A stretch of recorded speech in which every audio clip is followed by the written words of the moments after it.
Chapter 1000. Meng Wan, who had always been secretly competing with Yi Qian, sneered. Yi Qian's house collapsed because of a rainstorm. How poor is his family? No wonder he studies so hard. If he doesn't study hard, he'll be cooped up in the countryside for the rest of his life.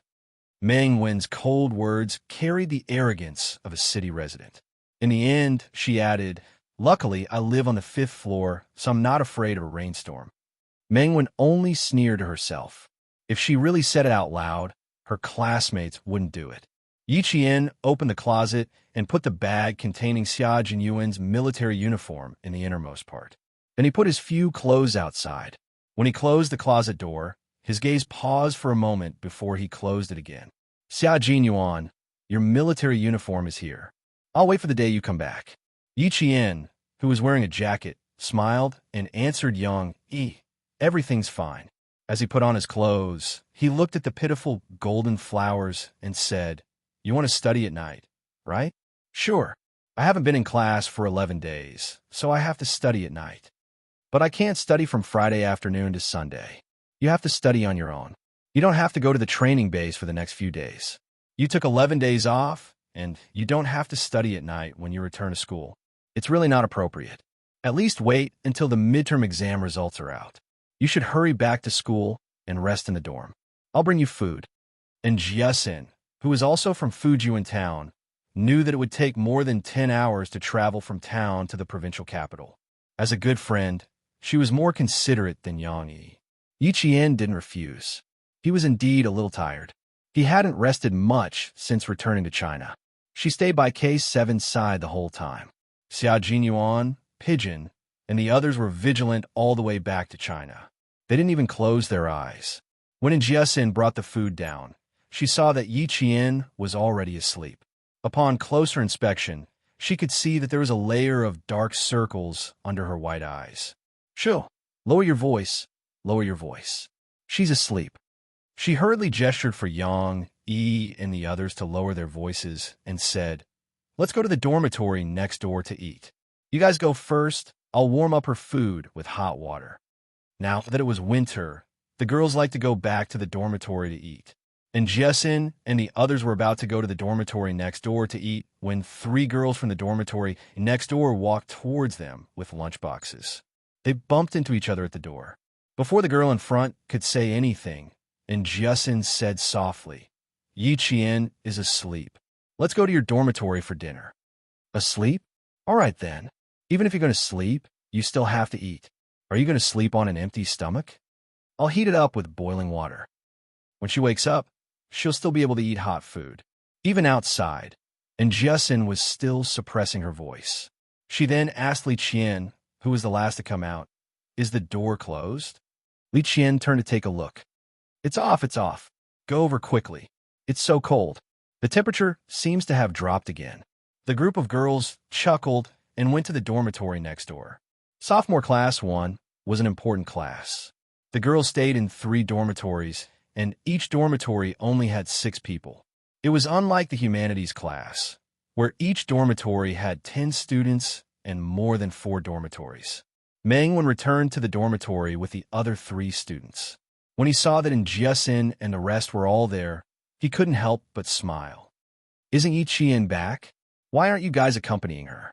The girls all knew that Meng Wan secretly liked to compete with Yi Qian, but it was all for the sake of his studies.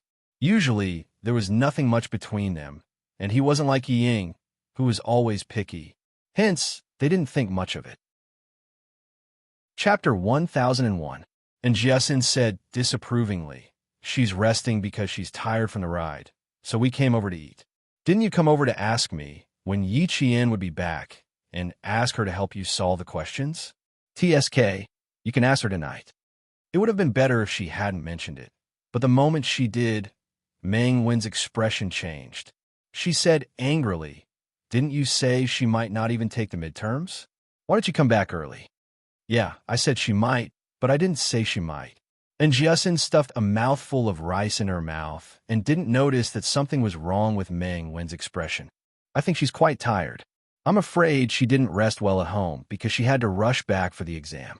Meng Wan's expression became even more unhappy when she heard that. There was a hint of disappointment and resentment. Is it necessary? Is there a need to rush back to school for an exam? Doesn't she need a rest? If she's so tired that she sleeps as soon as she gets back to school, she might as well rest at home for a few days before coming back. What's the difference between resting at home and resting at school? If she rested for a few days and came back on the day of the midterms, wouldn't she? And Jessen answered her. As she spoke, she seemed to have thought of something and stare at Mengwen. Her eyes looked Mengwen up and down, and after a while she let out a long, "Oh, oh, oh, oh." Mengwen, who felt uncomfortable under her stare, harumphed. "Oh what? You're so weird." And Jessen chuckled. "Oh you, oh me, Mengwen. Oh Mengwen, you're really so cute that I don't know whether to laugh or cry. Ha! Now I understand why you've been coming to the dorm every 2 or 3 days to ask me when Jane Eyre is on leave and if she'll be back in time for midterms. I couldn't tell that you had so many little schemes in your mind. Ha ha ha, Mengwen, your thoughts aren't right. You've wasted a week of military training." Young E and the others were confused when they heard Jessen's words. They didn't understand what was going on, but Mengwen, who knew, blushed and glared. "Don't talk nonsense. I didn't think that." "What do you mean you didn't think that? What are you two talking about? We don't understand. Isn't it normal to ask when Yi Qian will be back for the midterm exams?" "Jessen, what do you want to say?" "I don't have anything to say. You can ask Mengwen and her." And Jessen didn't expose Mengwen's thoughts. She knew her limits now. She knew that some things were best kept to herself. There was no need to let everyone know to avoid embarrassing others. This was a kind of growth unknowingly. He knew that he had to make things easier for others at certain times. He understood that he should not be calculative, and he learned to be tolerant and magnanimous. When Mengwen saw that Jessen didn't say anything, she naturally heaved a sigh of relief in her heart. When she saw the other students continue to ask, she wanted to take the lunchbox to the dormitory next door to eat. However, she was afraid that Jessen would say something after she left, so she sat alone in a corner and sulked. This midterm exam was very important. It was very likely that it would be used as a reference for the direct enrollment of key universities. If Yi Qian was so good, why would he need to compete with his classmates for a spot in the direct enrollment? Even if her midterm results were 0, it would not affect her admission to a key university. Mengwen, who was scheming in her heart, pursed her lips tightly. Even eating was a little robotic. Seeing her like this, and Jessen laughed in her heart. She didn't want Yi Qian to return to school for the midterm exams. Chapter 1002. Mengwen was normally normal, but when it came to exams, he would start acting weird. He kept trying to compete with Yi Qian, but it had been almost 2 months since school started, and he always lagged behind Yi Qian in mock exams. His grades were good enough, but he insisted on competing with Yi Qian. Why bother? And Jessen didn't tell the other girls about Mengwen's thoughts, but she would definitely tell Yi Qian everything she knew. When it was almost time for the evening's self-study session, she couldn't help but laugh. "I laughed so hard that I almost choked on my rice. Does it mean that her grades are better than yours just because you didn't come back for exams?" "Ayaya, I want to laugh again. Why is she so awkward? If you have the time to make fun of others, why don't you spend more time on your own revision? The midterm exams on the 3rd and 4th. Do you think you could do it?" Yi Jin flicked her forehead with her finger and entered the classroom with a pile of books. There was another round of cheers when they arrived at the classroom. Jiao Hai and a few other students with good grades waited for Yi Qian to sit down and surrounded him. They were all very concerned about Yi Qian's family. After talking about their families, they started to talk about their studies. When a midterm exam was mentioned, everyone looked a little nervous. Jiao Hai said, "I heard that a few universities have come to our provincial number 1 high school to scout us out. The results of the second-year midterm and midterm exams will be used as a reference for direct enrollment. The school is taking it very seriously this time. Teacher Tong even said that our class will be the key class of several key universities. You suddenly took 11 days off and learned a lot of new knowledge. Yi Qian, you have to hurry up and revise." Another boy said, "Take out your math, physics, and chemistry textbooks. I'll draw them for you. There are still a few days left, so hurry up and revise." Don't miss out on important matters. Direct enrollment from several key universities? Which ones? Yi Qian handed the textbooks to the boy and frowned slightly. Is the news reliable? How will the third year's class react? They should be the focus of attention now. Zhao Hai smiled and proudly said, the first high school is the #1 school in the province. Every year, a few important schools will come to the school at this time to inspect the third-year students and second-year students. Class 1 of liberal arts and Class 1 of science are always the focus of attention. Every year, there are students who are directly admitted to the provincial first high school for the college entrance examination, and there are also students who pass with high scores. In short, we have more opportunities than other schools. Why would parents choose a famous school for their children? It was not only because the school had a strong teaching staff, but also because there were many more choices. Yi Qian paused for a moment before asking, do you know which schools are coming? Which schools are you guys interested in? In his previous life, Yi Qian did not attend high school. In this life, he had only been in high school for less than 2 months. Therefore, he did not know much about the college entrance examination and enrollment. It was not too late to do so now. I don't know yet. The school only revealed some small news, and Teacher Tong didn't say much. Yi Qian, which school do you prefer? She only had one school in mind. She smiled and said, I'm afraid you guys won't believe me. If it was Y University or She University, I wouldn't choose. I don't have any other schools either. Yi Qian raised a slender finger and said slowly, I only have one goal in high school. One school. I really haven't considered other schools. Mengwen hoped that she would not take the midterm exams. It was probably related to the direct enrollment for the college entrance examination. Chapter 1003. When Teacher Tong came in, Zhao Hai and the other students with good grades were still in shock. Yi Qian actually said that Tsinghua University and Shi University were not her choices. Then what school would she choose? Study abroad? No. Yi Qian said that she would not study abroad. This could be denied. Then what other school could there be? On the day she returned to China, Yi Qian called Teacher Tong and told her that she would come to school today. When Teacher Tong walked into the classroom, she saw Yi Qian sitting upright in the classroom. She glanced at her briefly and talked about the midterm exam. Just as Zhao Hai and the others had said, this exam would be used as a reference for the direct enrollment. Every student had to take it seriously and strive for good grades. Yi Qian did not feel much pressure. After Teacher Tong finished speaking, she buried her head in her revision. Although she did not want to apply to Tsinghua University or Shi University, the college entrance exam was still unavoidable. Time passed too quickly. She had to seize the opportunity. At night, after she explained the topic to Jiasin and the others, Yi Qian quietly left the dormitory after the lights were turned off. She wanted to see Principal Chun and plan her training for the next 2 years. In the face of war and seeing the civilians living in it, Yi Qian reflected on herself and put it into practice when she returned home.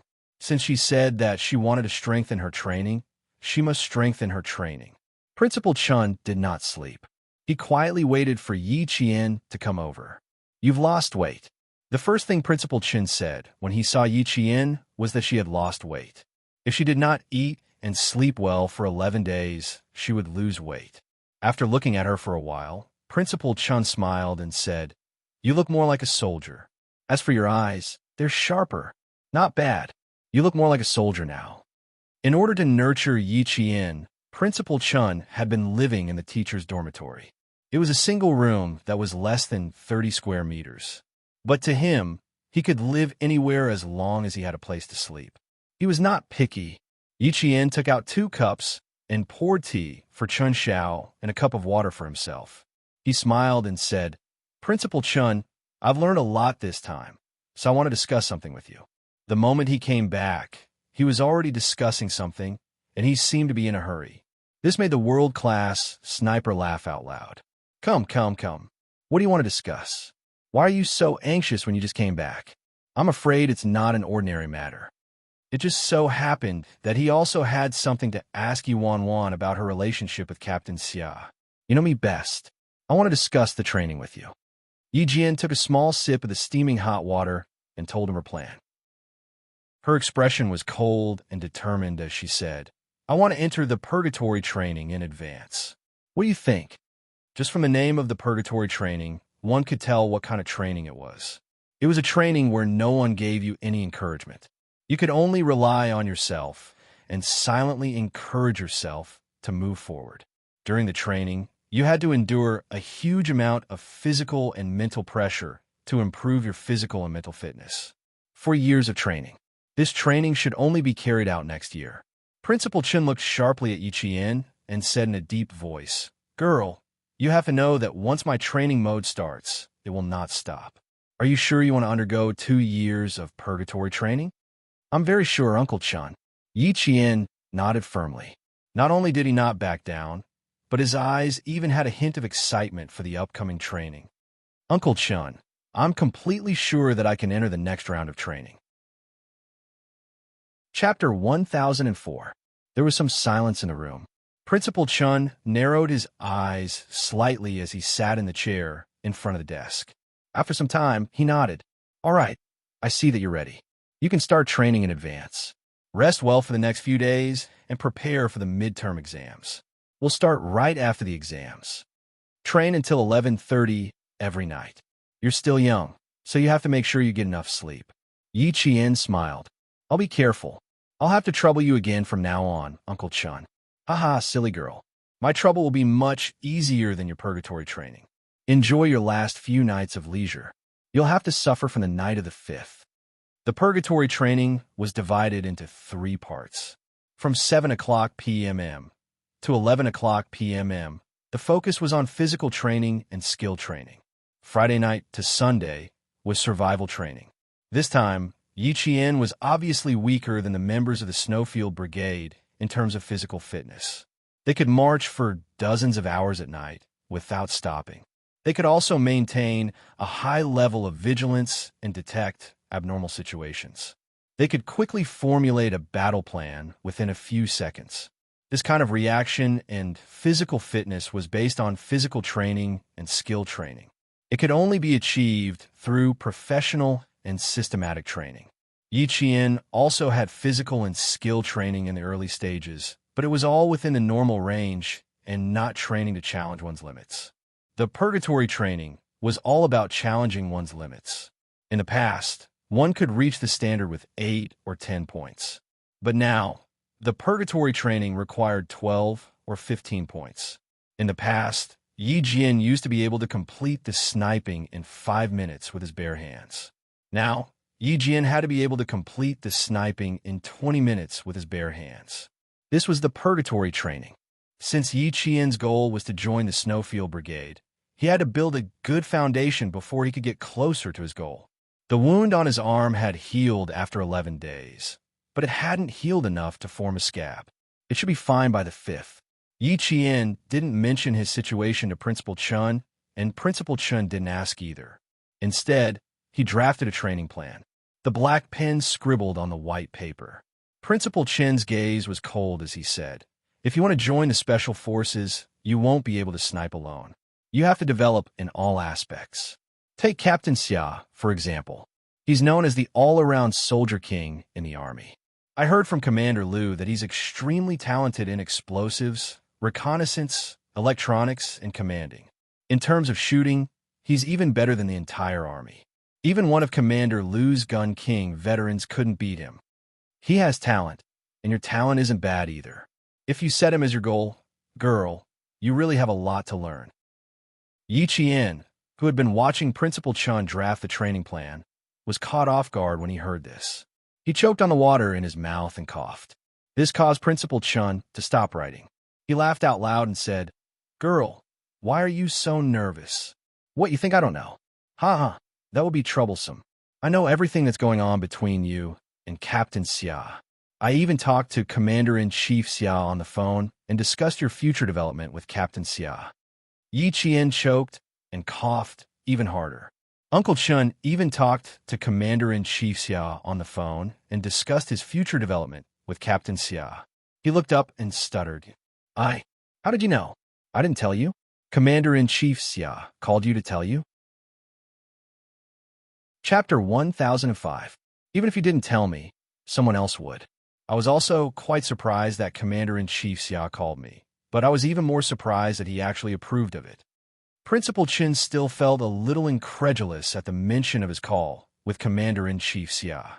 That year in the No Man's Land, he knew that Captain Xia was interested in Yi, so he deliberately mentioned family Xia and mentioned that their family backgrounds were not compatible. He vaguely implied that Commander-in-Chief Xia would most likely not approve of his son falling in love with a helpless female soldier. Who knew that? Not only did Commander-in-Chief Xia not object, he was even happy to see it happen.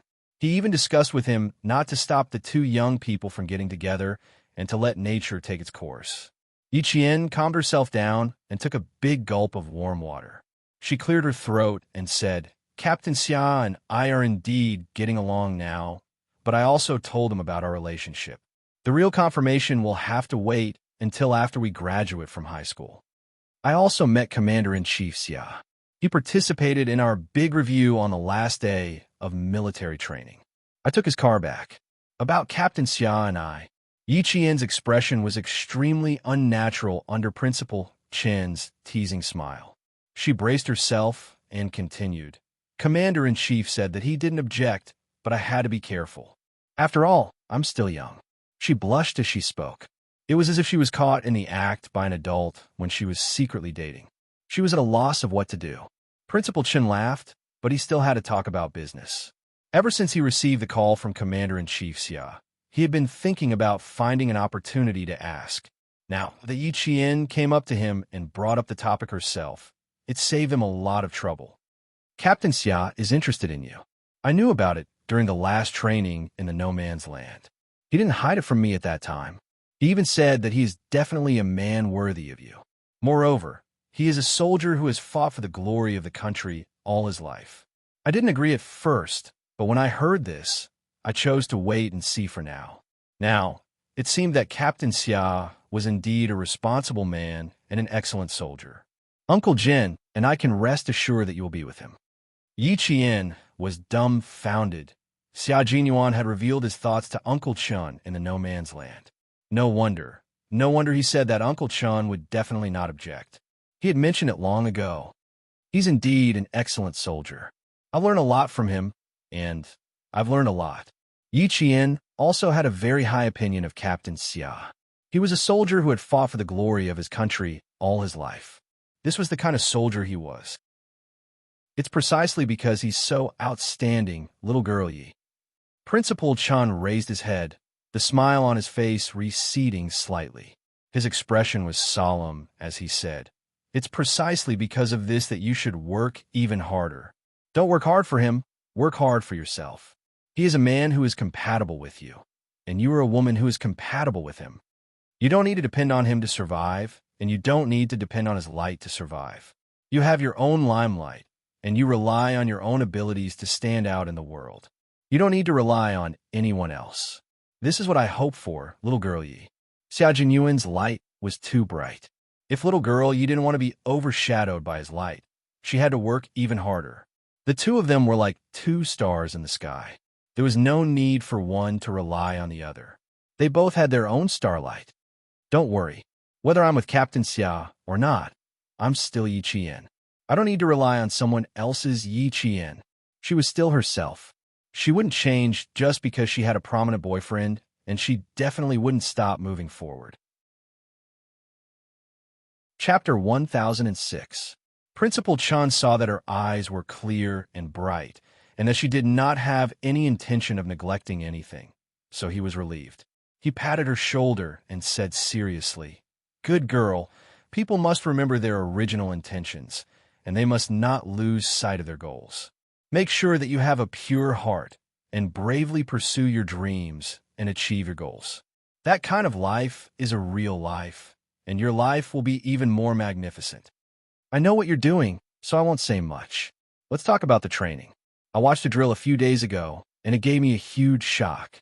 The current army is not the same as the army I was in back then, and the deployment and use of snipers is also very different. From private matters to training, the old man and the young girl's expressions changed at the same time. Their eyes were cold, and their expressions were slightly cold. They began to discuss the content of the training.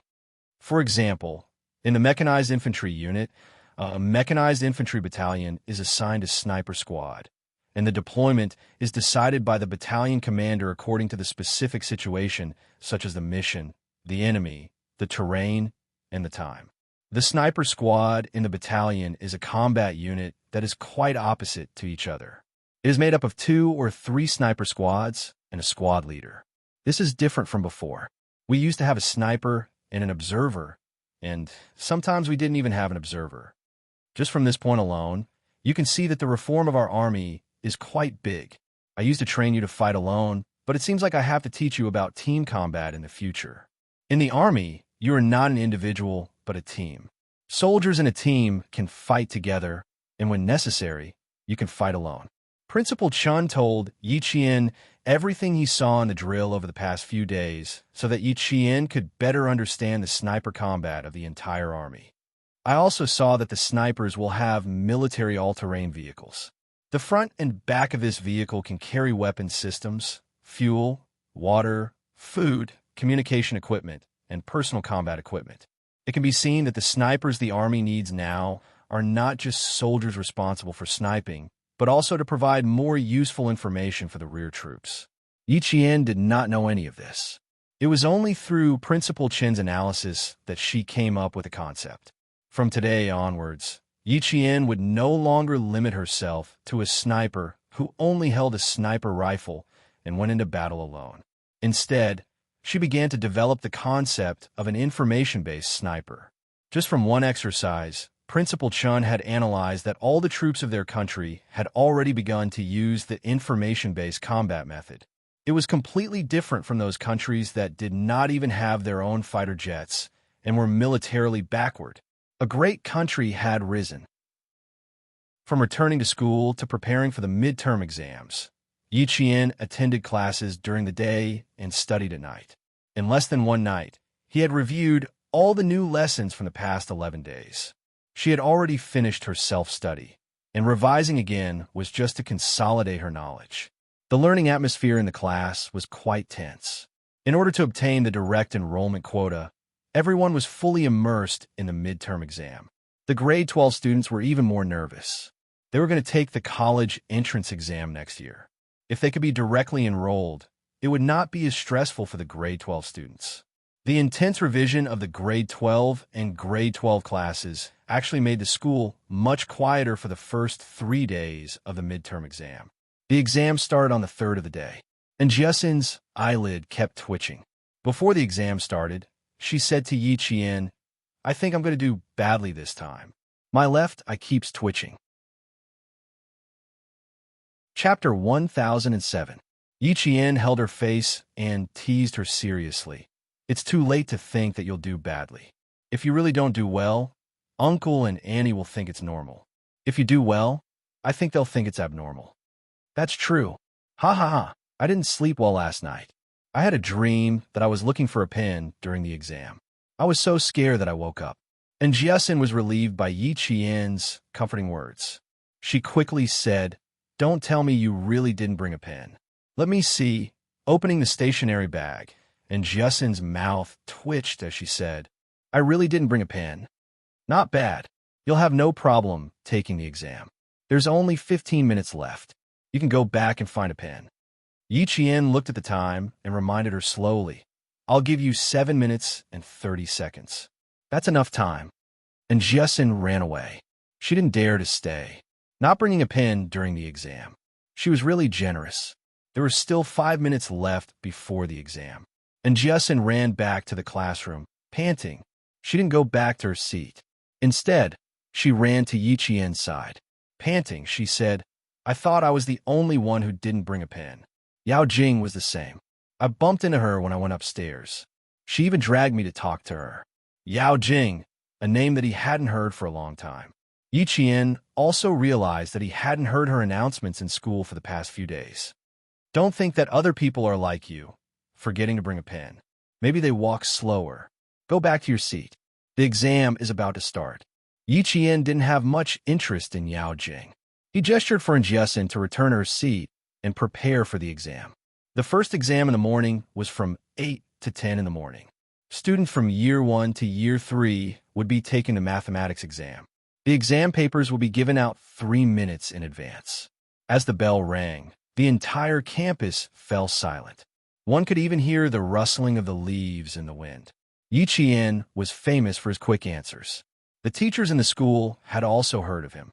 At this time, the teachers in each class were swapping invigilators. 2 invigilators took turns standing in front of Yi. When he was filling in the blanks, the teachers watching at the side were dumbfounded. He didn't even need to use a piece of draft paper. He just kept writing. While others had only done 1 dish, she had already done 3 or 4. With this speed, she could finish the 2-hour exam in less than an hour. After standing there for 10 minutes, the teacher rubbed his face and left. Standing in front of such a student, even a teacher would feel a little sad. The pressure was so great. The other teacher did the same.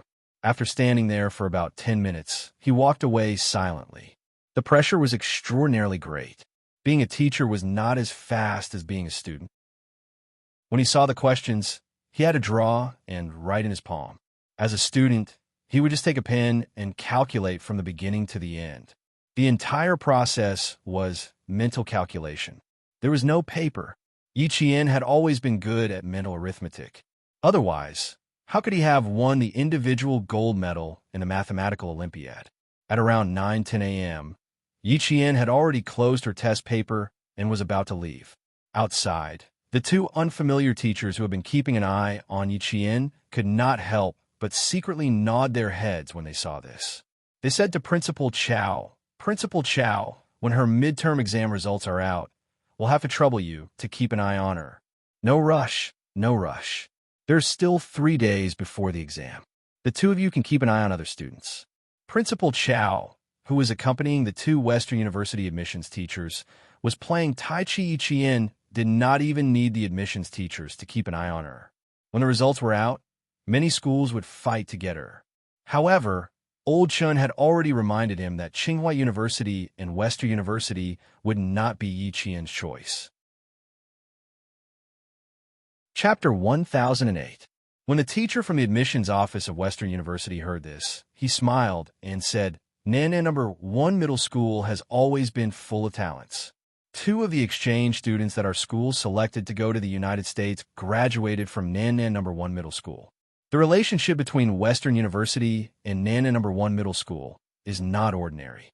If there are good top students, President Chow, you have to tell us in advance." The relationship between West University and Southern Province First High School was indeed close. Almost all the top scorers in science had chosen West University. At 9:12, Yi handed in her paper and came out. Principal Chow, who was waiting outside, waved at her. "Yi, come here for a moment." Upstairs, there was the sound of running footsteps, followed by a girl's shrill and frightened voice. "Jing, where are you going?" Such a loud voice suddenly rang out in the quiet exam time.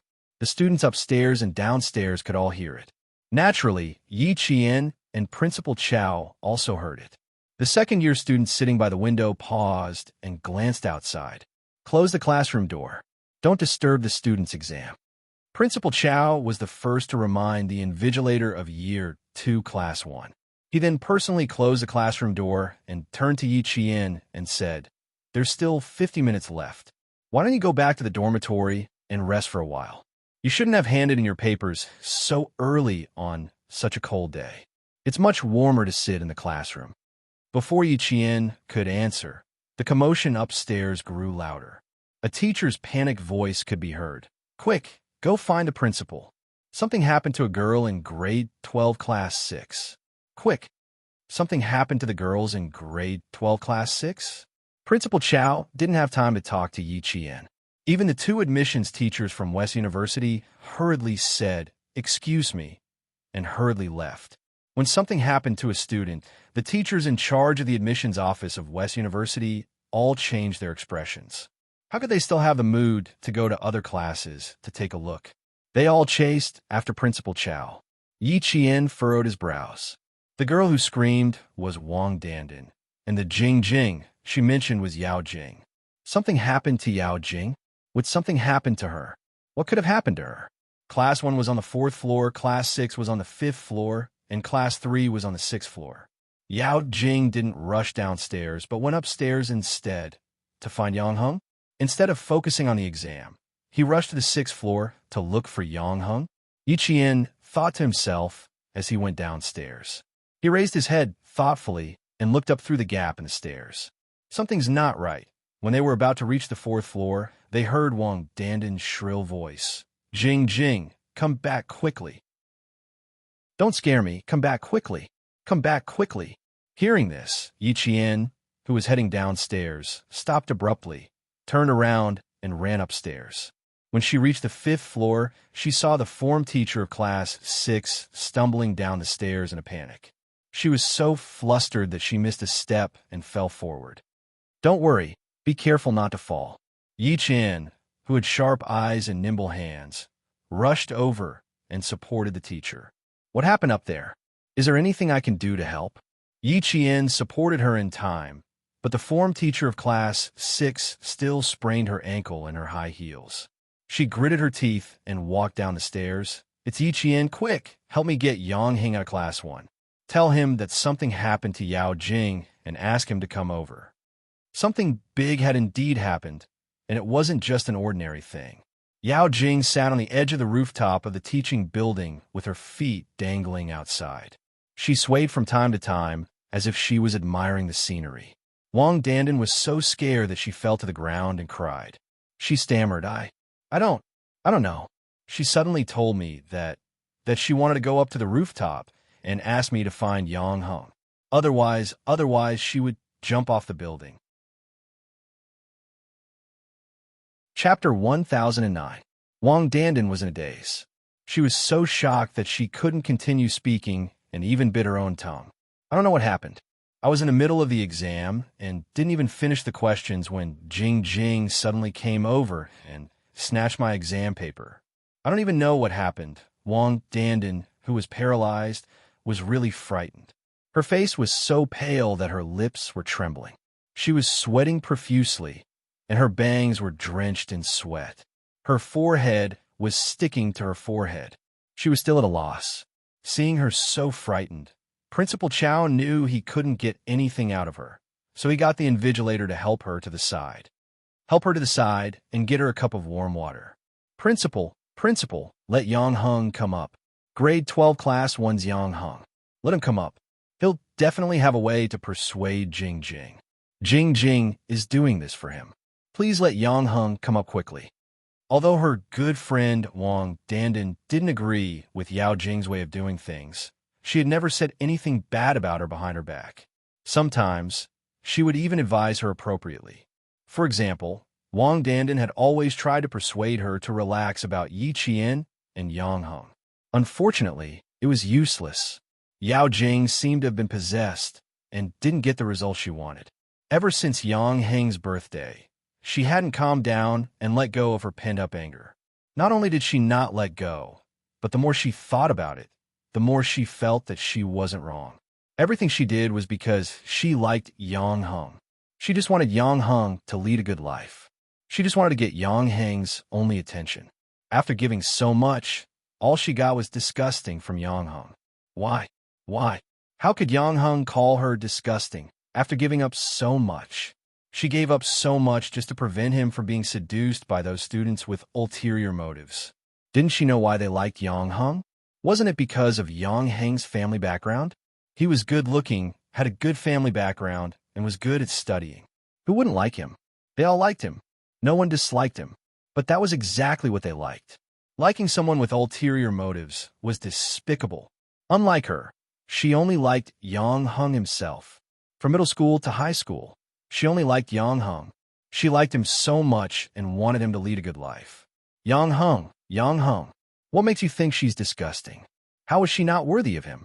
In what way was she inferior to Yi Qian, that wretched girl from the countryside? Yao Jing was humming songs one after another. They were all sung by Yang Heng's favorite celebrities from Hong Kong and Taiwan. Sometimes they were happy, sometimes they were sad. They were all tunes that Yang Heng would hum from time to time. She didn't look back. She placed her hands on the edge of the rooftop and looked up at the gray sky. The corners of her mouth were raised high, as if she was smiling, but her smile made people panic. Hearing these tunes, Wang Dandan's tears flowed down one after another. Her hands holding the cup were still trembling. She turned her head to look behind her from time to time. Why aren't they here yet? Why aren't they here yet? Why wasn't Yang Heng here yet? Was he not coming? Was he really going to leave him in the lurch? The parents of the students have already rushed over. The police have also sent people over. There were quite a few teachers on the rooftop as well. All of them stared at the troublemaking students with taut nerves. None of them dared to even breathe loudly. At this moment, all the teachers in the school were frightened by Yao Jing. None of them dared to act rashly, let alone speak loudly. Chapter 10:10. Is Yang Heng here yet? Hurry him up and ask him to calm the girl down. Principal Chow was also panicking. This was the first time in his 11 years as principal that a student wanted to jump off a building. Although he was panicking, he did not show it on his face. As the principal of a school, how could he be so careless? When Yang Heng arrived, he was called out by the teacher and Yi Qian before he could finish the 3 big questions on the math paper. Yao Jing wants to jump off a building. She wants to see you. That was all Yi Qian knew. As for the rest, she was equally confused. She didn't know what was wrong with Yao Jing that made her want to jump off a building in school. At 9:18 a.m., Yang Heng walked out of the classroom less than 5 minutes after Yao Jing climbed to the rooftop. Hearing this, his handsome face darkened and the corners of his mouth tightened. She really knows how to play. She even wants to jump off a building. Yi Qian, do you believe that she will jump off a building? This question, Yi Qian felt that it was not easy for her to answer. Would Yao Jing jump off a building? No, that was what she thought when she heard class SXS homeroom teacher. Yao Jing would not jump off a building. A self-centered person who enjoyed the envious gazes of others and who had such a strong desire to show off would never do such a thing that would hurt himself so easily. Yao Jing would definitely hurt others, but she would not let herself get hurt. She was such a girl. Would she believe that she would jump off a building? She would not believe it. However, Yi Qian could not say if she would jump off a building at this time. She pondered for a moment and said, whether she will jump or not, we have to know what she wants to do. She deliberately chose to go to the rooftop during an exam and not during class. From this point of view, Yao Jing's intention to jump off a building is not big. Choosing to jump during an exam could not only avoid being surrounded by the students, but also let the teachers know what she was doing. After forcing Yang Heng to come forward, Yang Heng would not be able to reject anything Yao Jing said in a situation where there were no students around, because the teachers would definitely persuade Yang Heng to agree to everything she said. In order to prevent her from jumping off the building and the students from getting into trouble on campus, all the teachers would persuade Yang Heng to promise her everything. Yang Heng strode towards the rooftop, his eyes flashing with a trace of mockery. He whispered to Yi Qian, "That's right, I have to know what she's up to. You took more than 10 days off, but she didn't even try to jump off the building. The moment you came back for the exam, she tried to cause trouble. Yi Qian, I can tell you now that I didn't make it after I showed up. I even had to ask you to come up here. This is indeed possible." Yi Qian raised his eyebrows. He stopped at the staircase leading to the rooftop. "I won't appear for the time being. I'll wait for her to make her move." Yang Heng nodded. He took a few steps up the stairs and disappeared before Yi Qian's eyes. The weather in November had turned cold. When the wind blew, the chill crept into one's neck. The wind on the rooftop was very strong. Yang Heng, in his blue and white uniform, appeared on the rooftop, making the teachers feel as if they had seen their savior. Principal Chow was instructing the teachers to stay in the classroom after the math exam.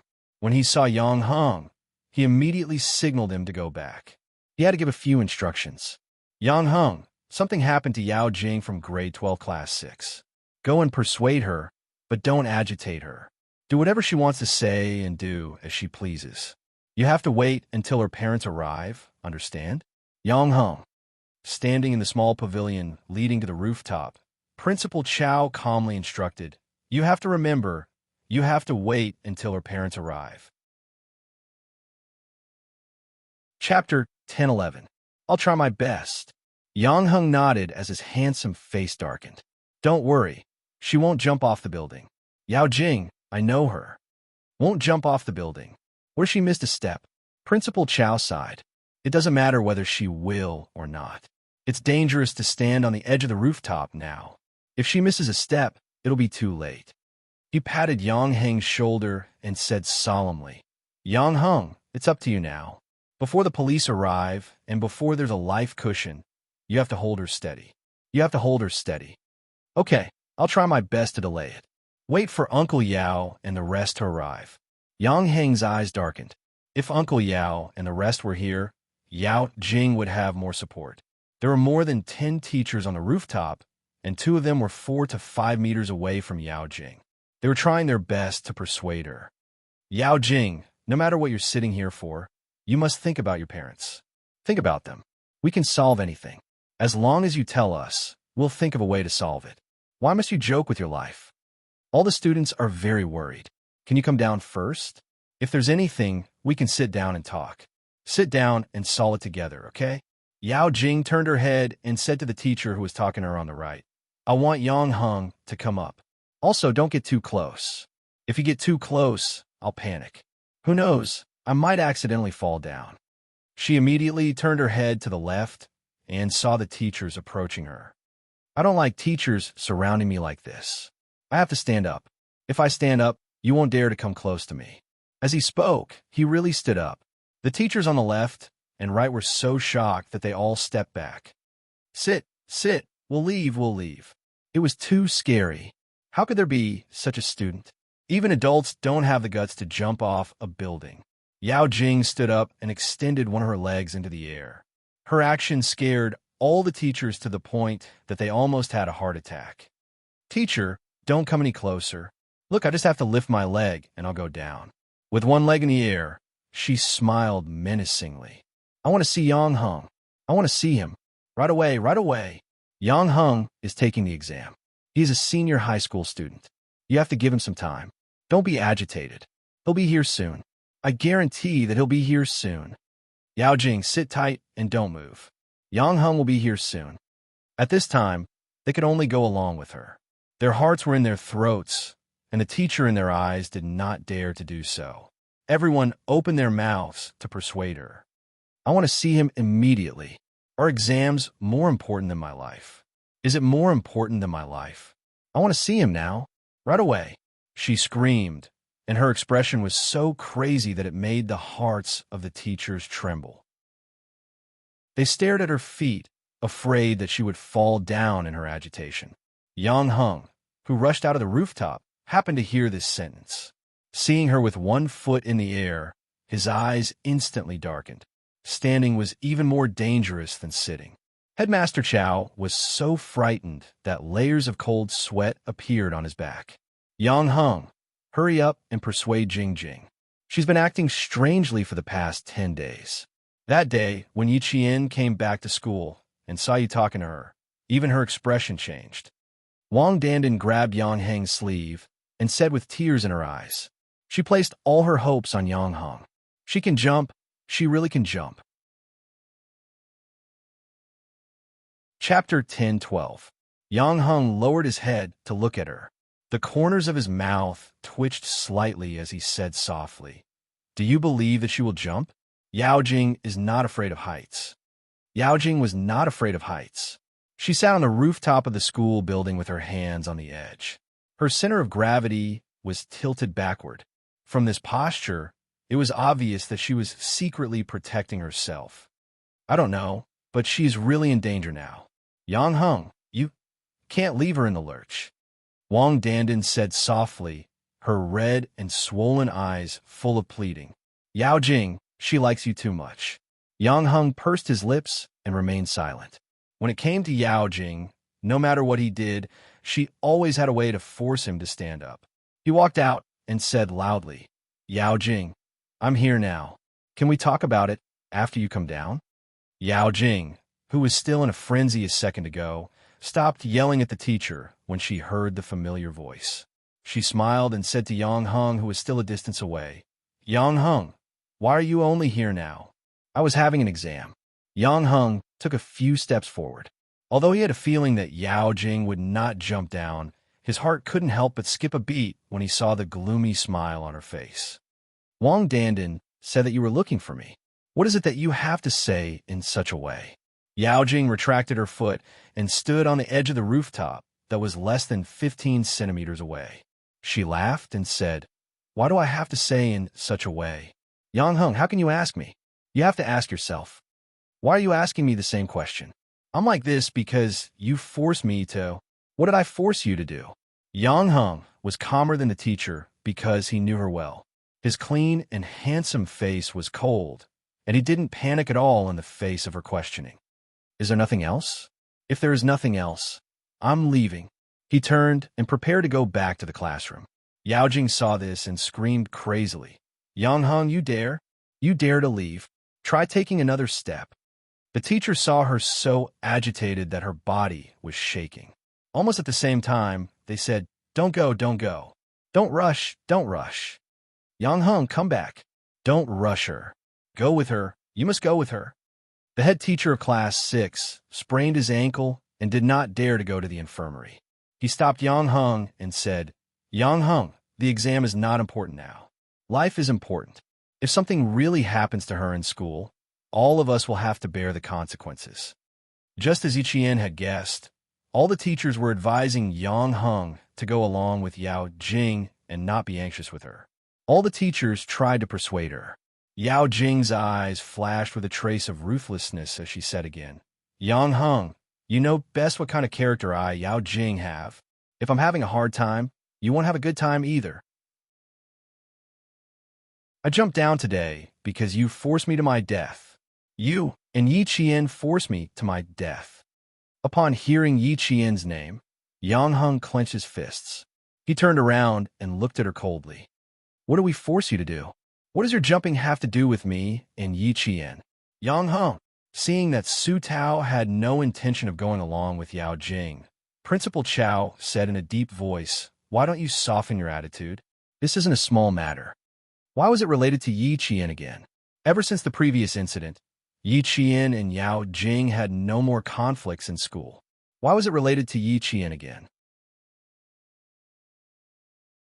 Chapter 10:13.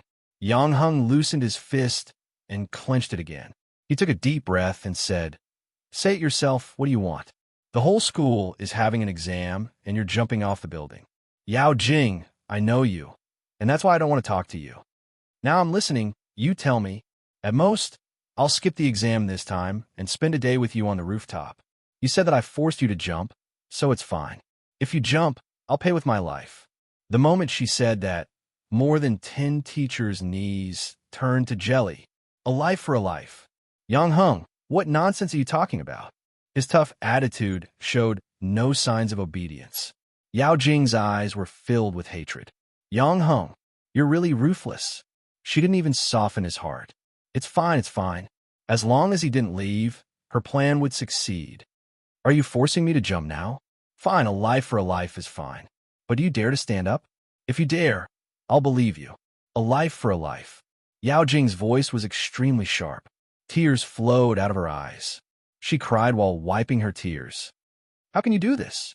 How can you force me like this? Will you be happy if I jump? Will you be able to be with Yi Qian? Will Uncle Yang and Annie Yang be happy? Yes, yes, yes. You'll all be happy. You'll all be happy. The more she said, the crazier Yao Jing's expression became. She was almost shouting in the end, but there was a strange light in her eyes. She seemed to be very happy with Yang Heng's "a life for a life." Yang Heng took a step forward, but was stopped by a few teachers. How could he go over?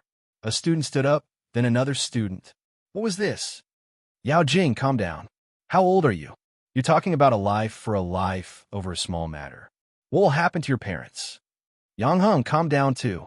Both of you can talk about it calmly. Don't do anything that will make your parents sad. The teachers persuaded Yao Jing and Yang Heng at the same time. In just 10 minutes, the teachers felt their hair turn white. Fortunately, Yang Heng was able to hold him back. The teacher's focus was still on Yao Jing.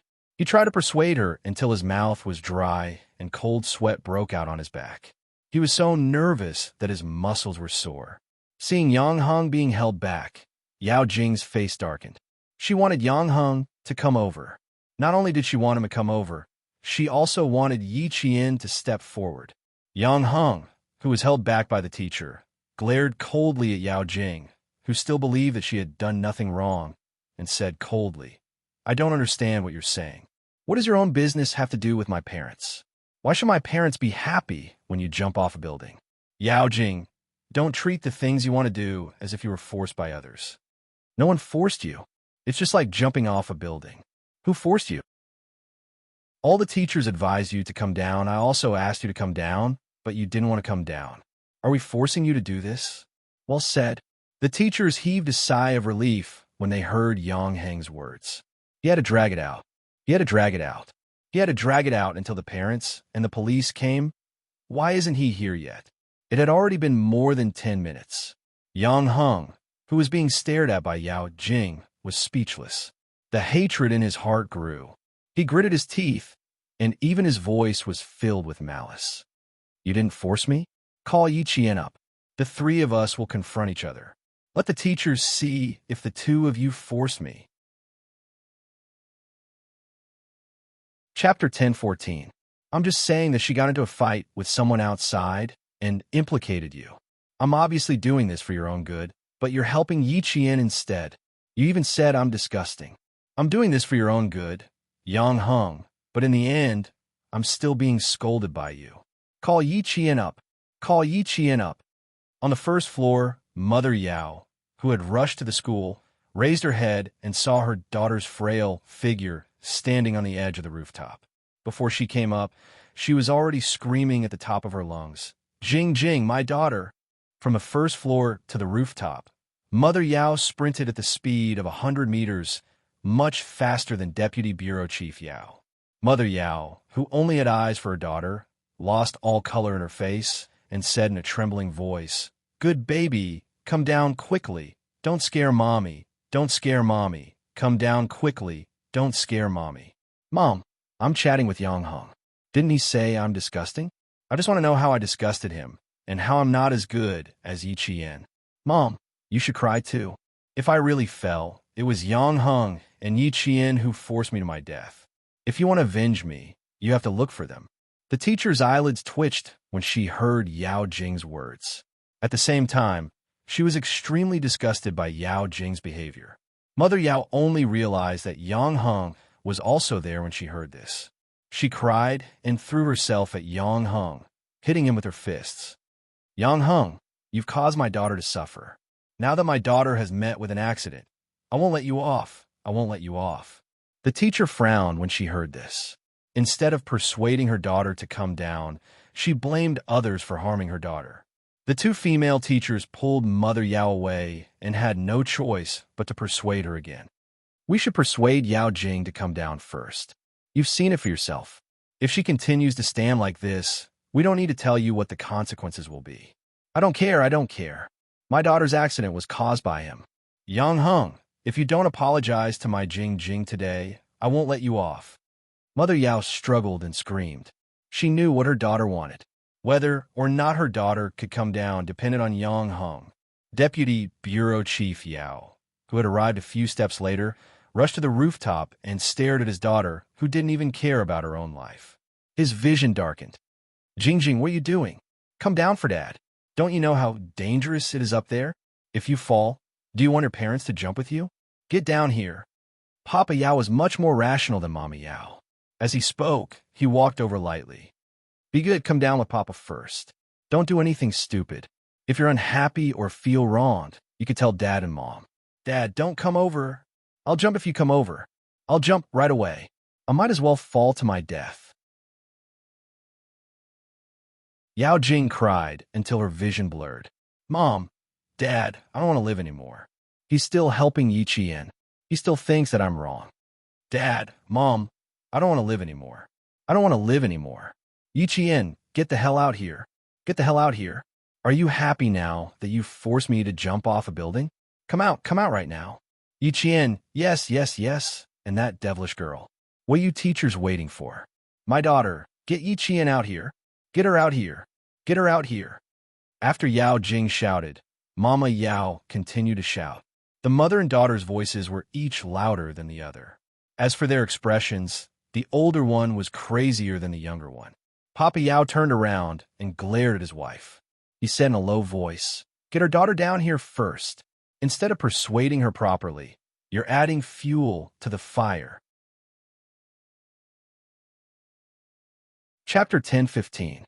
Principal Chow was so angry that his temples were bulging. He had no choice but to instruct the teacher to bring Yi Qian up. Let Yi Qian come up and urge the police to find out where they are. Principal, it's useless even if Yi Qian comes up. Teacher Tong, who had been silent all this while, said with a sullen face. You should be able to tell that Yao Jing is forcing Yi Qian to come out. This obviously had nothing to do with Yi Qian, but she kept mentioning Yi Qian. Teacher Tong's face turned cold. There's no other way. We can only let Yi Qian come up. You go find Yi Qian. Principal Chow could only compromise. As long as Yi Qian came down, everything would be settled. The province could not accept a student who jumped off a building for no reason. Yang Heng, who had been punched by Mother Yao, held back the anger in his heart. He gritted his teeth and asked Mother Yao, Auntie, ask yourself honestly, does this have anything to do with Yi Qian? Does your daughter jumping off a building have anything to do with her? Don't go against your conscience. How is it not related? Now that my daughter is in trouble, my daughter asked her to come up. She dares not to come up. Yang Heng, do you want to see Jing Jing jump off the building? Tell me, do you want Jing Jing to die? How could Mother Yao remain calm when she thought of her daughter jumping off a building? She scolded whoever she could find. After scolding, she cried out her daughter's name. Jing Jing, don't do anything stupid. Mom will ask Yi Qian to come up and apologize. You can't scare Mom. Don't scare Mom. Yi Qian was like Yang Heng. He did not know why he had to apologize to Yao Jing. You don't have to say anything. Just listen to her. Teacher Tong led Yi Qian to the rooftop. She gently reminded him, Yao Jing's mother is here too. Yang Heng was hit by her a few times just now. You have to be careful. Yi Qian's expression was much lighter than before. He was not sure if Yao Jing would jump off the building or not, but now he was sure that she would not jump. I'll answer whatever she asks. I won't take the initiative to speak. That's right. If she asks, just answer.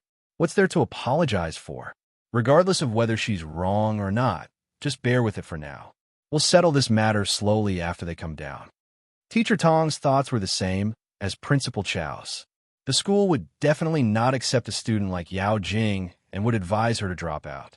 It was 9:40 a.m., almost half an hour after Yao Jing ran to the rooftop. There were still 20 minutes before the math exam ended.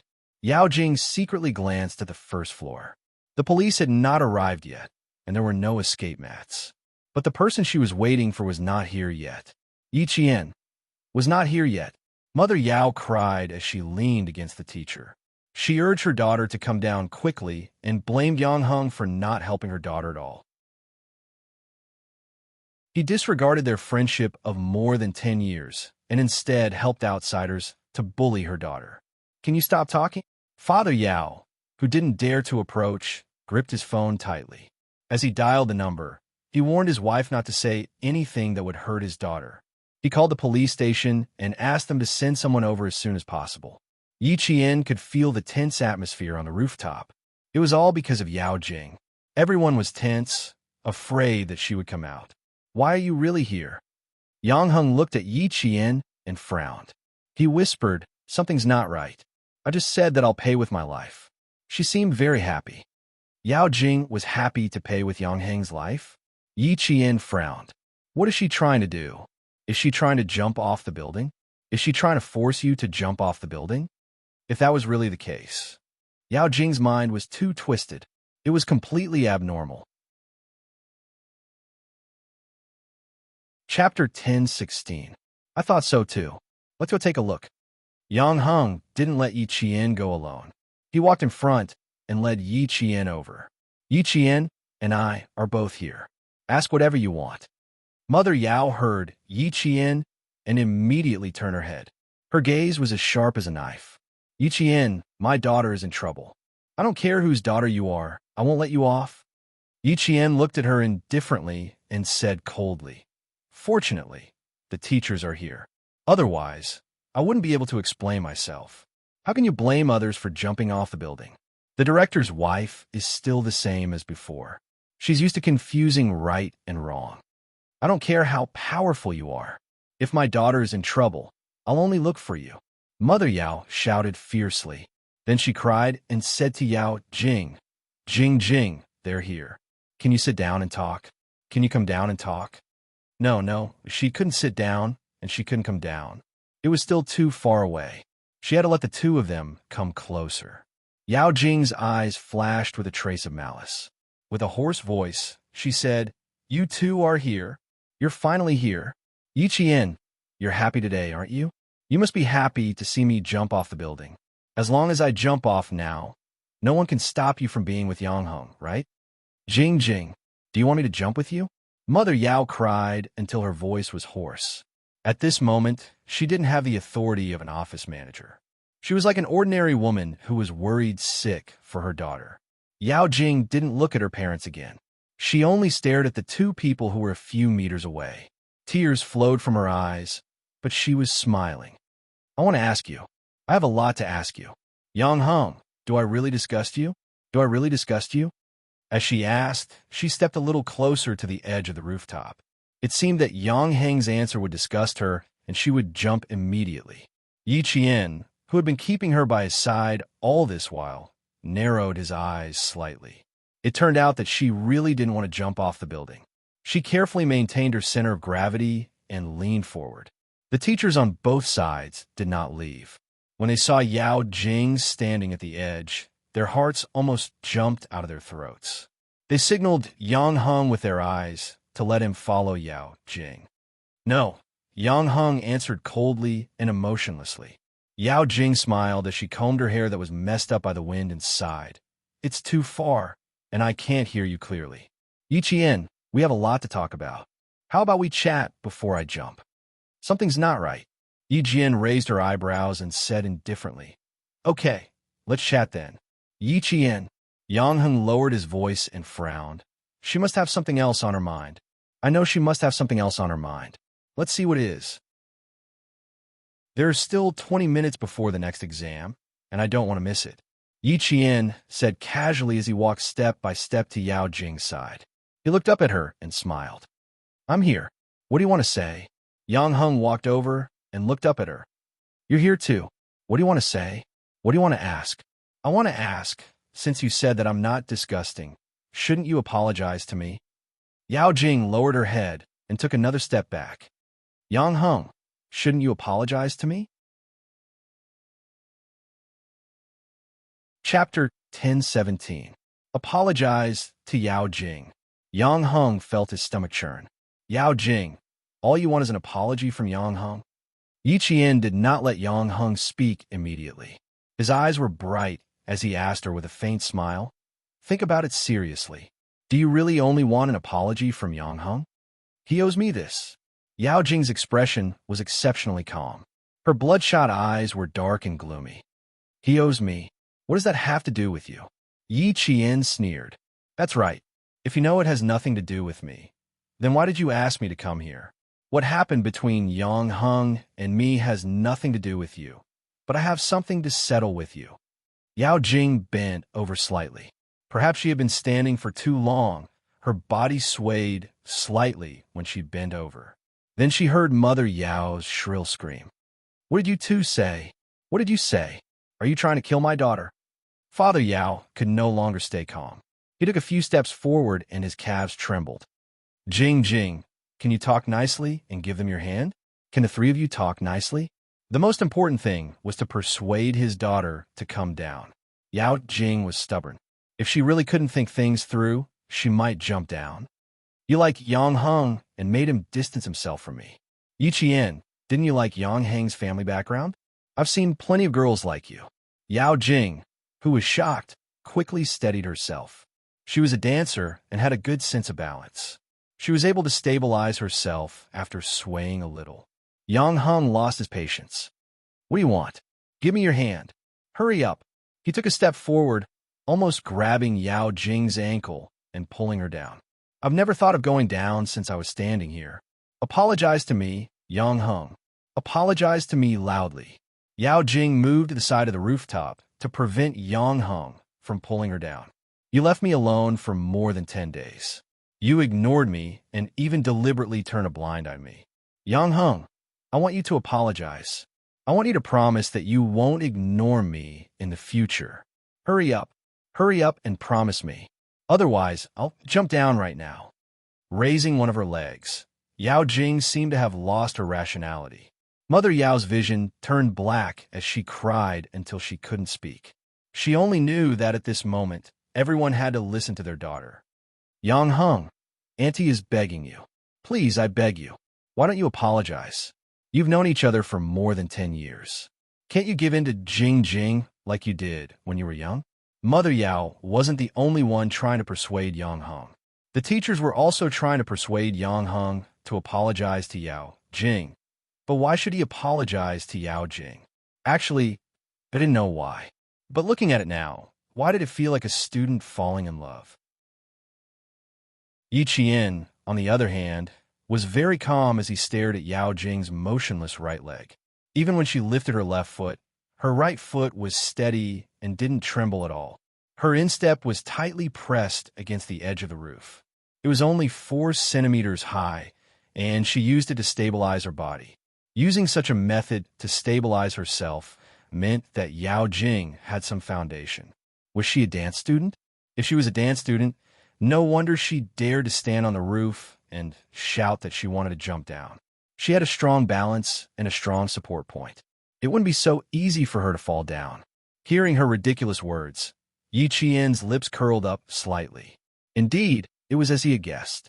Using such a method to force Yang Heng to submit, she was trying to tie herself to Yang Heng in school and let the whole school know that she and Yang Heng were together. Chapter 1018. Yao Jing's thoughts were more vicious than Yi Ying's. She was more far-sighted. I apologize.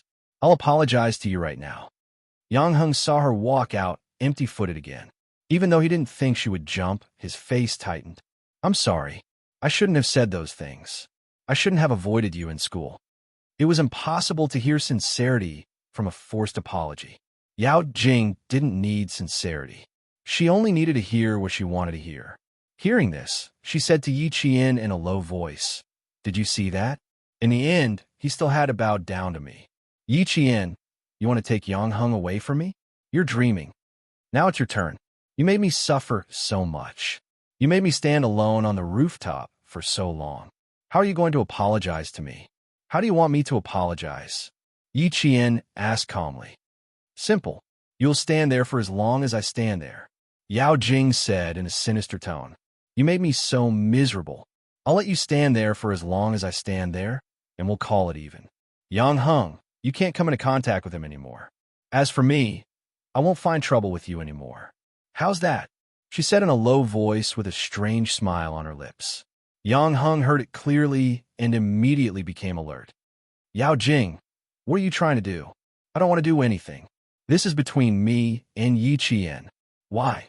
Are you afraid that I'll do something bad? Then you can help Yi Qian." Yao Jing turned her head. She saw the vigilance in his eyes and the worry he had for Yi Qian. A cold glint flashed across her eyes. "This is my solution. If you don't agree, I'll make sure you two will never have peace for the rest of your lives." He glanced down and saw that the uniformed men were laying out escape mats. Yao Jing gritted her teeth. She retracted her gaze and said to Yi Qian, "You didn't choose Yi Qian. I'll count to 3. If you don't come up, I'll jump." "Yi Qian, you're forcing me to jump." She suddenly roared, as if she was really threatened by Yi Qian to the point where she had no way out and the only solution was to jump off the building. Mother Yao immediately went berserk.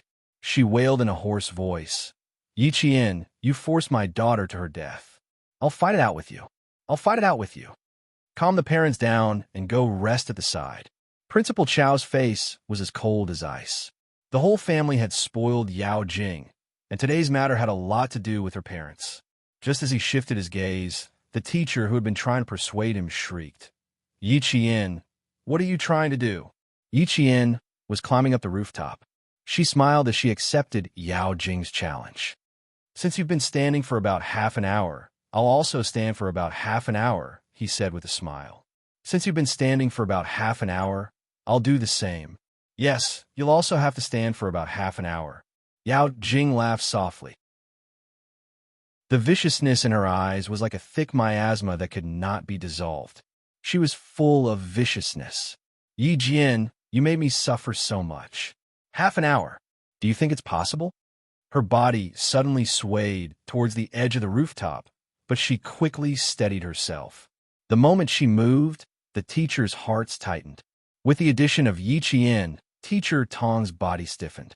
What was this Yao Jing from grade 12 class 6 trying to do? Yao Jing didn't deliberately raise her voice like Ying did.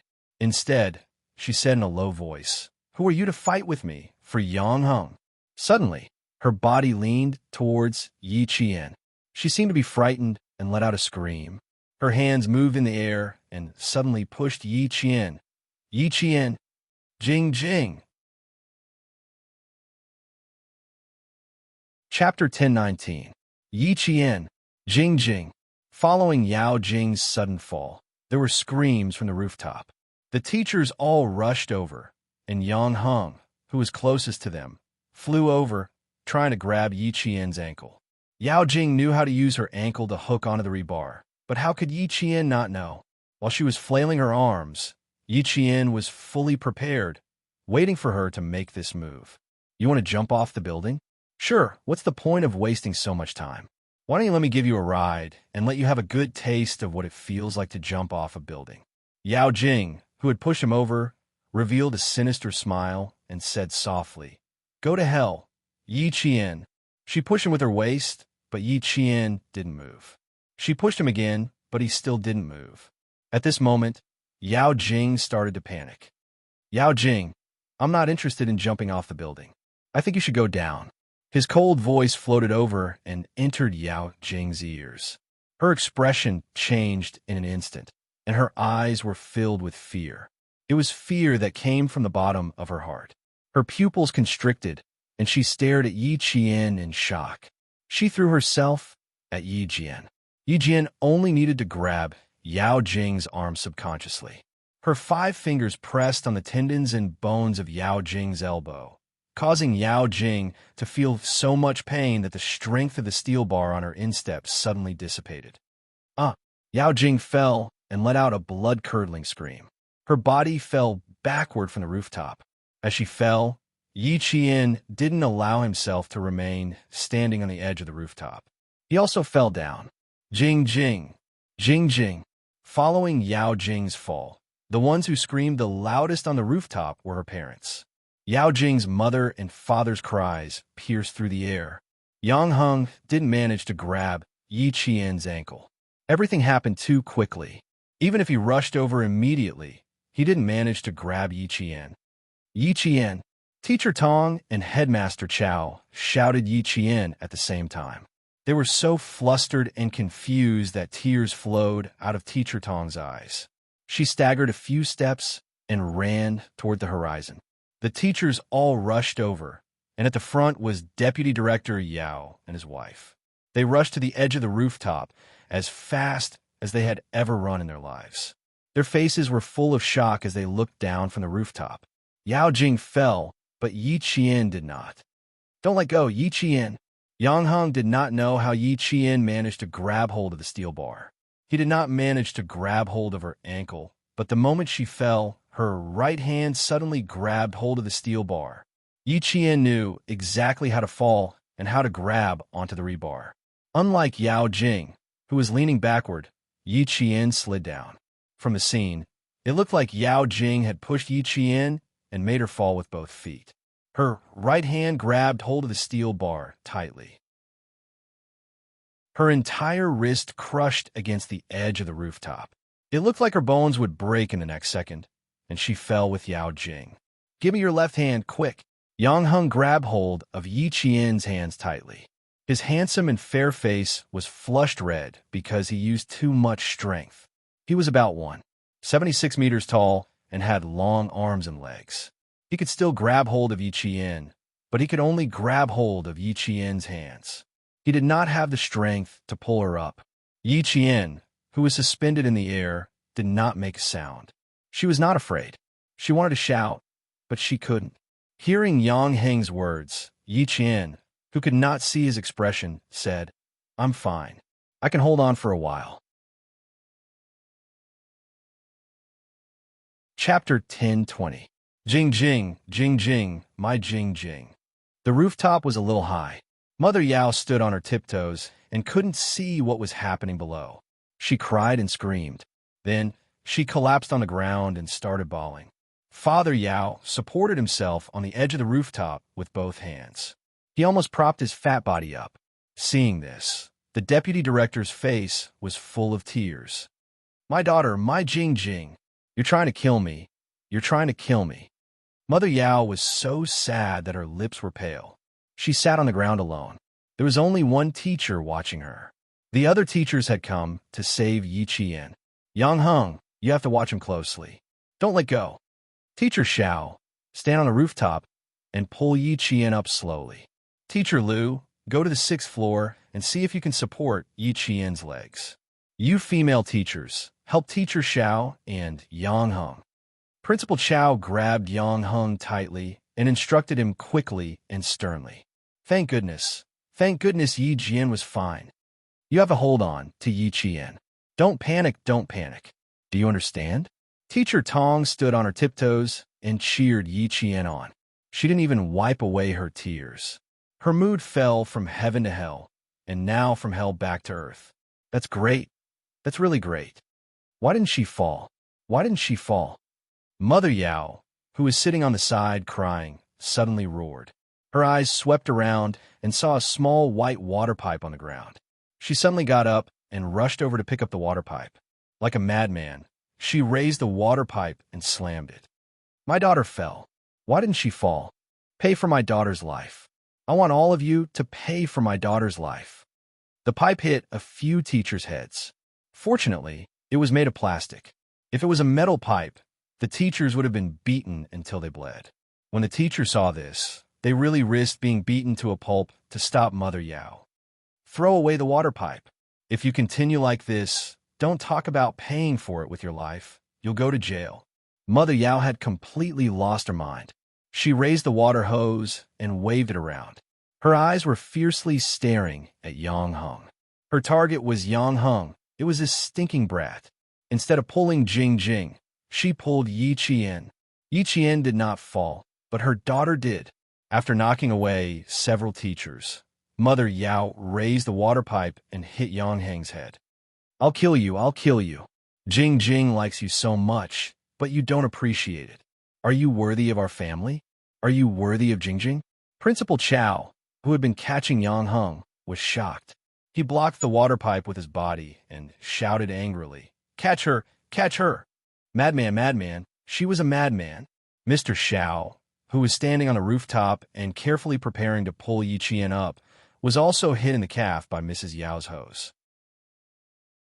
He was so frightened that his body swayed a little. He was a physical education teacher, so he was able to stabilize himself after swaying a little. Mother Yao had indeed gone crazy. Her daughter had fallen, so how could Yi Qian be fine? The strength of the crazy Mother Yao was not her usual strength. Even an adult man could not hold her back. Deputy Bureau Chief Yao was already in great pain. Now that his wife was in such a state, he was pushed to the ground by Mother Yao. He fell so hard that his tailbone hurt. For a while, Deputy Bureau Chief Yao was unable to stand up. He could only sit on the cold cement floor and said painfully, What are you doing here? Quickly go downstairs and check on Yao Jing. Go downstairs and check on Yao Jing. I want Yi Qian to pay with his life. Yang Heng, you just watch him die. You're not human. You're not human. Chapter 10:21. No one knew if Mother Yao had heard her husband's screams, but she raised the water pipe and hit everywhere. Her hair was disheveled, and she screamed and yelled, making all the teachers unable to get close to her.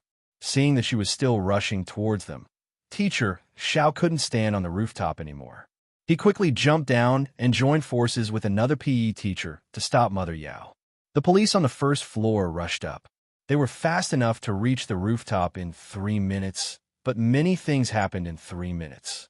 In the blink of an eye, some students fell down, and some were still hanging in the air. Police officers, quick, over here, quickly pulled the students down. When they came up, the teachers were relieved. Mother Yao had gone crazy. Even the teachers were not as strong as her. Yi Qian could have come up by herself, but Yao Jing was using her life to put on an act. She had to cooperate. When she heard that Mother Yao had gone crazy, Yi Qian's eyes flashed with a cold smile. Things were getting out of hand. The police didn't dare to delay.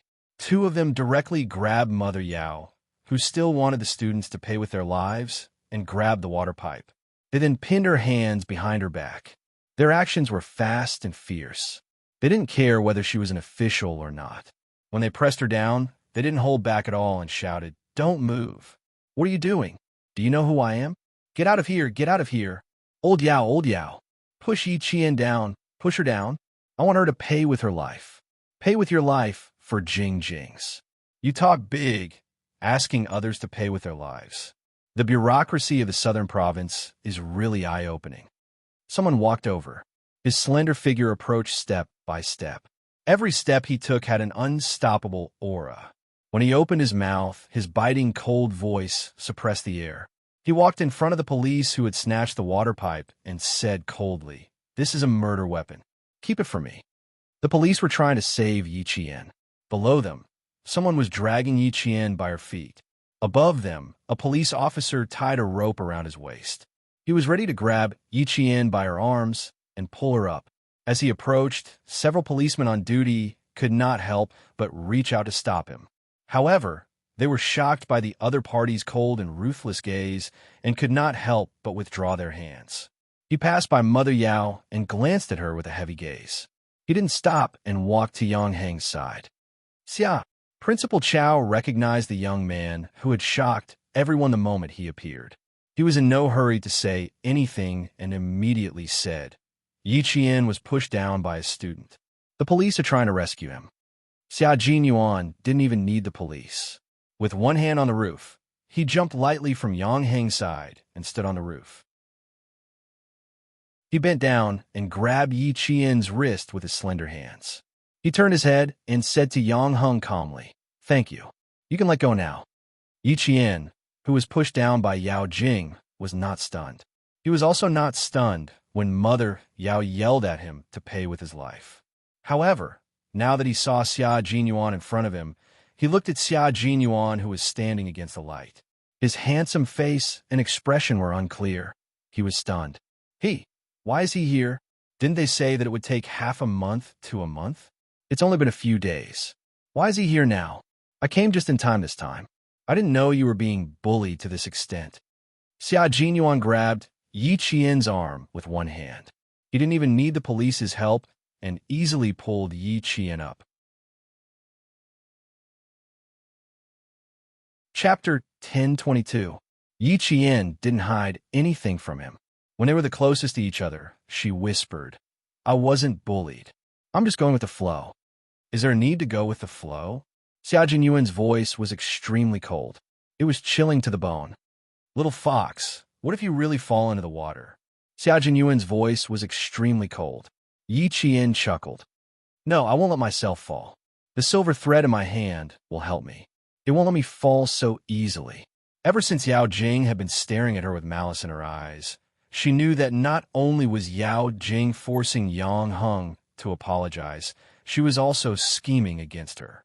When Yao Jing asked her to stand on the edge of the rooftop, she said that as long as she came up, she would let bygones be bygones. Then, she would know what Yao Jing was scheming. Yao Jing was indeed ruthless to herself. She was so ruthless that she would risk her life to scheme against others. Not only was she ruthless, but her meticulous thinking also sent chills down her spine. She stood on the rooftop for half an hour. In the end, she showed signs of exhaustion from time to time. All the teachers present saw how she looked like. They saw her swaying figure, and they saw her suddenly stumble and fall backward. following that any accident that happened could be attributed to her exhaustion. It was a good plan, but unfortunately, she had the wrong person.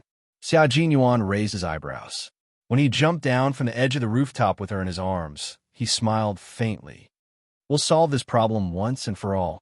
You don't have to worry about what happens next. I'll handle it. Now that things have come to this, you don't have to do anything. I can handle it myself. Yi Qian didn't reject him. Instead, she told him the truth. I have enough evidence. Evidence that Yao Jing didn't want to jump off the building. Everything she did was to push me down. She was only 16 or 17 years old. Her nature was so bad that she could easily harm a student's life. Yao Jing was so bad that no medicine could save her. Yi Qian originally wanted to let Yao Jing do whatever she wanted under her nose, but now that things had come to this point, it was completely out of her tolerance. Then, she would have to deal with it properly. Coupled with her mother's actions, I don't think the school will tolerate it anymore. Captain Xia, I can handle things like this on my own, Yi Jian said softly. Her faint voice had a certain calmness to it. The guy who stopped me just now is called Yang Heng. He was beaten up several times by Mother Yao, and she even asked him to pay for it with his life. Captain Xia, this time, Yao Jing won't just apologize like last time. She didn't need Xia Jinyuan to deal with things that she could handle. She wasn't the only one facing the Yao family. The school and Yang Heng were facing it together. The Yao family wouldn't be able to get away with a simple sorry. Xia Jinyuan didn't say anything more, but his thin lips curved into a cold smile. He said softly, "Well then, I'll leave the school matters to you." She's such a bureaucratic office director. She has to let people know how arrogant she is. Their conversation was short. Principal Chao and Teacher Tong were the first to gather around Yi Qian. Their tense faces only relaxed when they saw that Yi Qian's feet were steady on the ground. "You child, you're too disobedient." Principal Chao scolded with lingering fear. "Do you know how dangerous this is? She told you to go up, so why did you really go up?"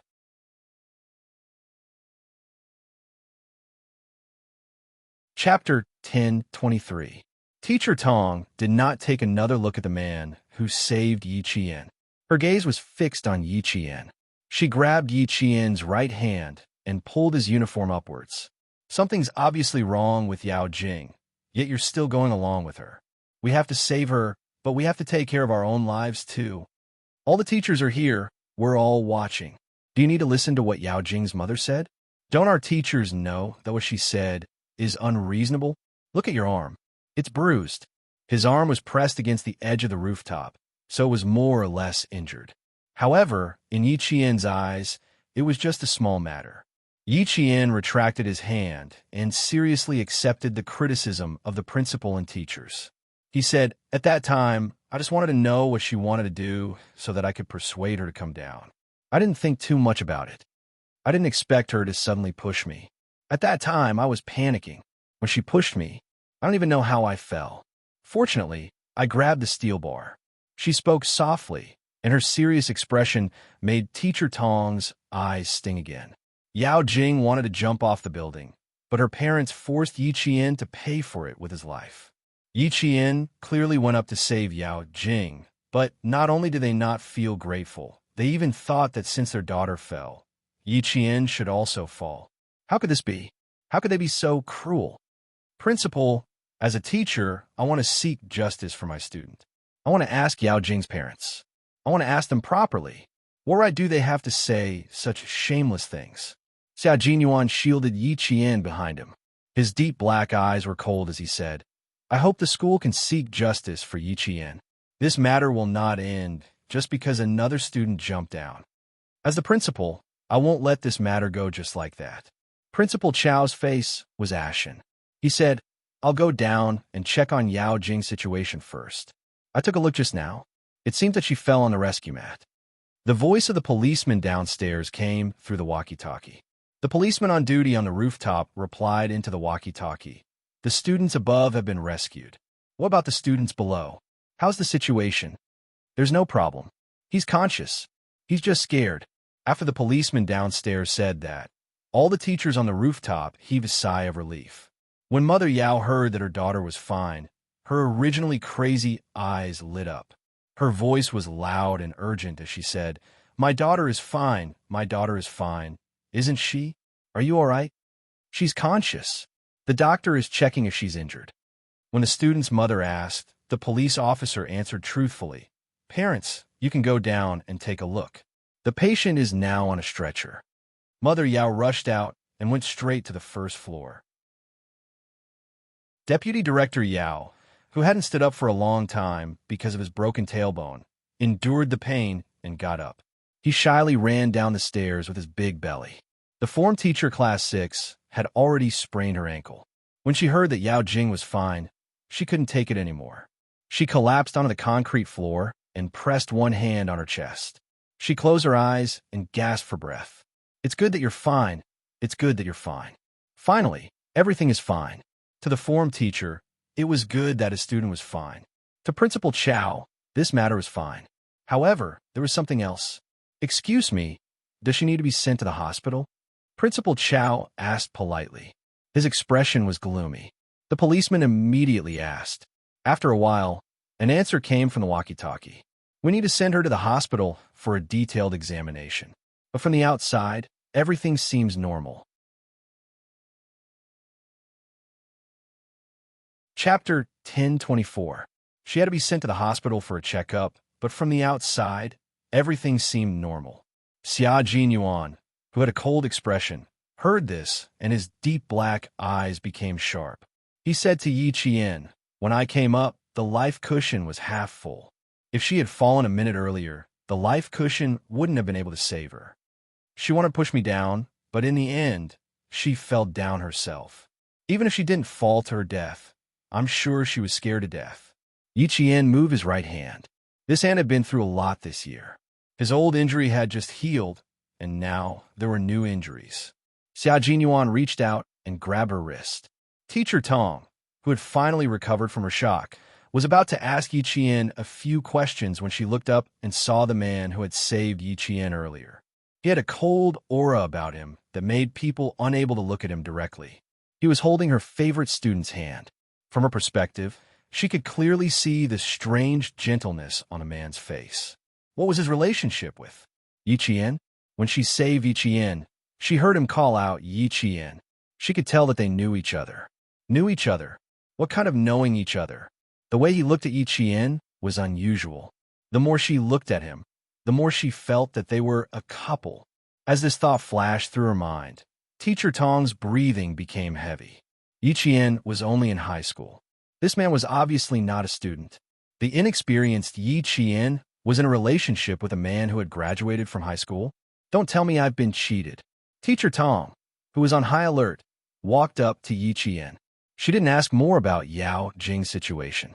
She was afraid that Yi Qian would be deceived. "Yi Qian, go back to the classroom for your exam first."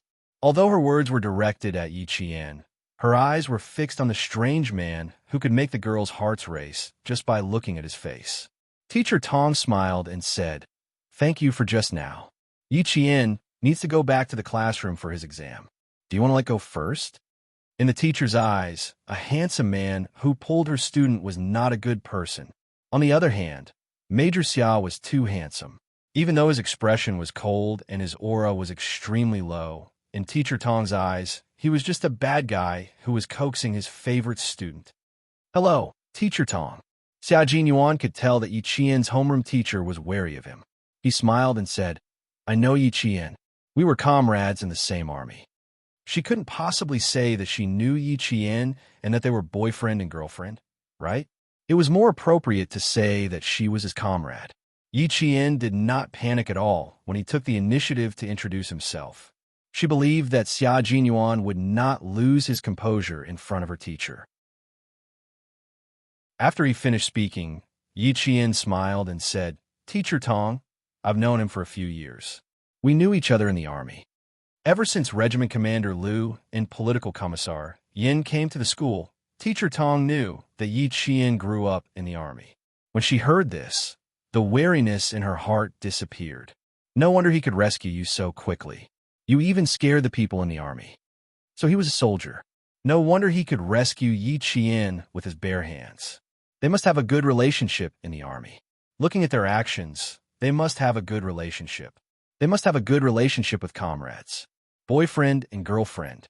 It shouldn't be possible. Although Teacher Tong still had some doubts in her heart, at least she didn't think of Major Xia as a bad guy who was coaxing students. Your homeroom teacher thought I was a bad guy who was coaxing students. Xia Jinyuan's cold expression softened a lot because of the teacher's sharp eyes. This teacher had good eyesight and could see the crux of the matter at a glance. Chapter 1025. Yi Qian did not respond. He smiled at the major, whose tone had softened, and then looked at Principal Chow, who had turned around to speak to him. A student had jumped off a building, and the police needed to understand the situation at the scene. After learning that Yao Jing looked fine from the outside, Principal Chow told her everything he knew. He then said to Yi Jian, "Yao Jing is fine. You can go back to the classroom and prepare for the exam. The midterm exam is very important and will be used as a reference for the direct enrollment. You can focus on the exam. The school will take care of some things before informing the students." The midterm exam was in progress. He did not want the police to leave Yi Qian and Yang Heng behind in order to understand the situation. He then said to Yang Heng, "The school will inform your parents to come over. Do you have any thoughts?" He meant that if Yang Heng did not want his parents to come over, the school would not do so for the time being. Since Xia Jinyuan appeared, Yang Heng, who had been secretly observing him, stopped looking at him. He suppressed his anger and said, "I don't have any thoughts. The school can inform my parents to come over at any time." This time, Yao Jing went too far. He could not take it anymore. He glanced at Yi Qian and saw her standing coldly beside an unfamiliar man. Yang Heng walked over and looked straight at Yi Qian. "Did Yao Jing push you once or twice?" Yang Heng did not evade the question and asked directly. Principal Chow and the police officer's expressions changed. "Push him once or twice." Yao Jing wanted to push Yi Qian off the building. She wanted to push Yi Qian off the building. Yang Heng, you have to take responsibility for your words. Do you understand? Principal Chow did not ask further. He reminded Yang Heng to be careful with his words and not to speak without thinking. Sometimes, a single sentence could cause a person's reputation to be ruined, and it could also cause a person to suffer a fate worse than death. His words revealed too much information, so much so that Principal Chow couldn't accept it for a while. He couldn't figure out what was Yao Jing's motive for pushing Yi Jian off the building. If what Yang Heng said was true, then Yao Jing wanted to kill Yi Qian. Then he would turn his thoughts into actions. This was murder. This was murder. Yang Heng's gaze did not waver, and even his expression did not change at all. He asked Yi Qian again seriously, "At that time, did Yao Jing push you? Or twice? I want to confirm it." 2 times. Yi Qian narrowed his eyes and said seriously. The first time she said, "Yi Qian, go to hell." She didn't push me down, but she pushed me again in a panic. You saw what happened below. She lost her balance and suddenly fell, and in the end, I was still taken down by her. My luck isn't bad. Things didn't go as she wished. Too bold, too terrifying. This kind of student was too terrifying. It's too scary. Principal Chow roared. He had always been amiable and approachable in front of the students, but he was so angry that his face turned red. After scolding a few times, he was so angry that his chest was heaving up and down rapidly. He said in a tense voice, "You two go back to the classroom and take the exam. The exam is more important now." Principal Chow looked at Yang Heng, who had a cold expression, and then looked at Yi Qian, who was able to remain calm after such a terrifying fall. His anger towards Yao Jing deepened. There was no such girl in the province. There was no such murderer. She did not even need to be persuaded to drop out. She was directly expelled and handed over to the police. Chapter 1026. The police officer was a little surprised. His gaze swept back and forth between the 2 students. He nodded and said, "We will investigate thoroughly. For now, you 2 can go back to the classroom." "Officer, Yao Jing is not afraid of heights. Also, she has been learning to dance since she was a child. Her sense of balance is quite good. She can stand on the rooftop for half an hour to an hour without any problems. When Yang Hung went downstairs, he provided the police with another useful clue because his tolerance for Yao Jing was already negative. Xia Jinyuan smiled and whispered to Yi Qian beside him. This boy's voice sounded a little familiar. Captain Xia, I think it sounds a little familiar to you. When he spoke, you had already sized him up twice. Yi Qian did not give him face and said with a smile, he and Yao Jing have known each other for more than 10 years. Unfortunately, Yao Jing is too stubborn. As long as he talks to a girl or gets close to her, Yao Jing will secretly deal with that girl. I was not familiar with Yang Hung at all before. For some reason, I was targeted by Yao Jing. She even wanted to kill me. One unexpected disaster. She didn't have any relationship with Yang Hung, nor did she have any excessive interactions with him in school. Yet, she was targeted by Yao Jing. Wasn't it an unexpected disaster for her to be targeted by her perverted obsession? The most pitiful person was Yang Hung. Having such a terrifying childhood sweetheart, he was under too much pressure. Students nowadays are really worrying. Young people want to kill someone over a trivial matter. If this matter is not handled properly, the reputation of the school will be ruined.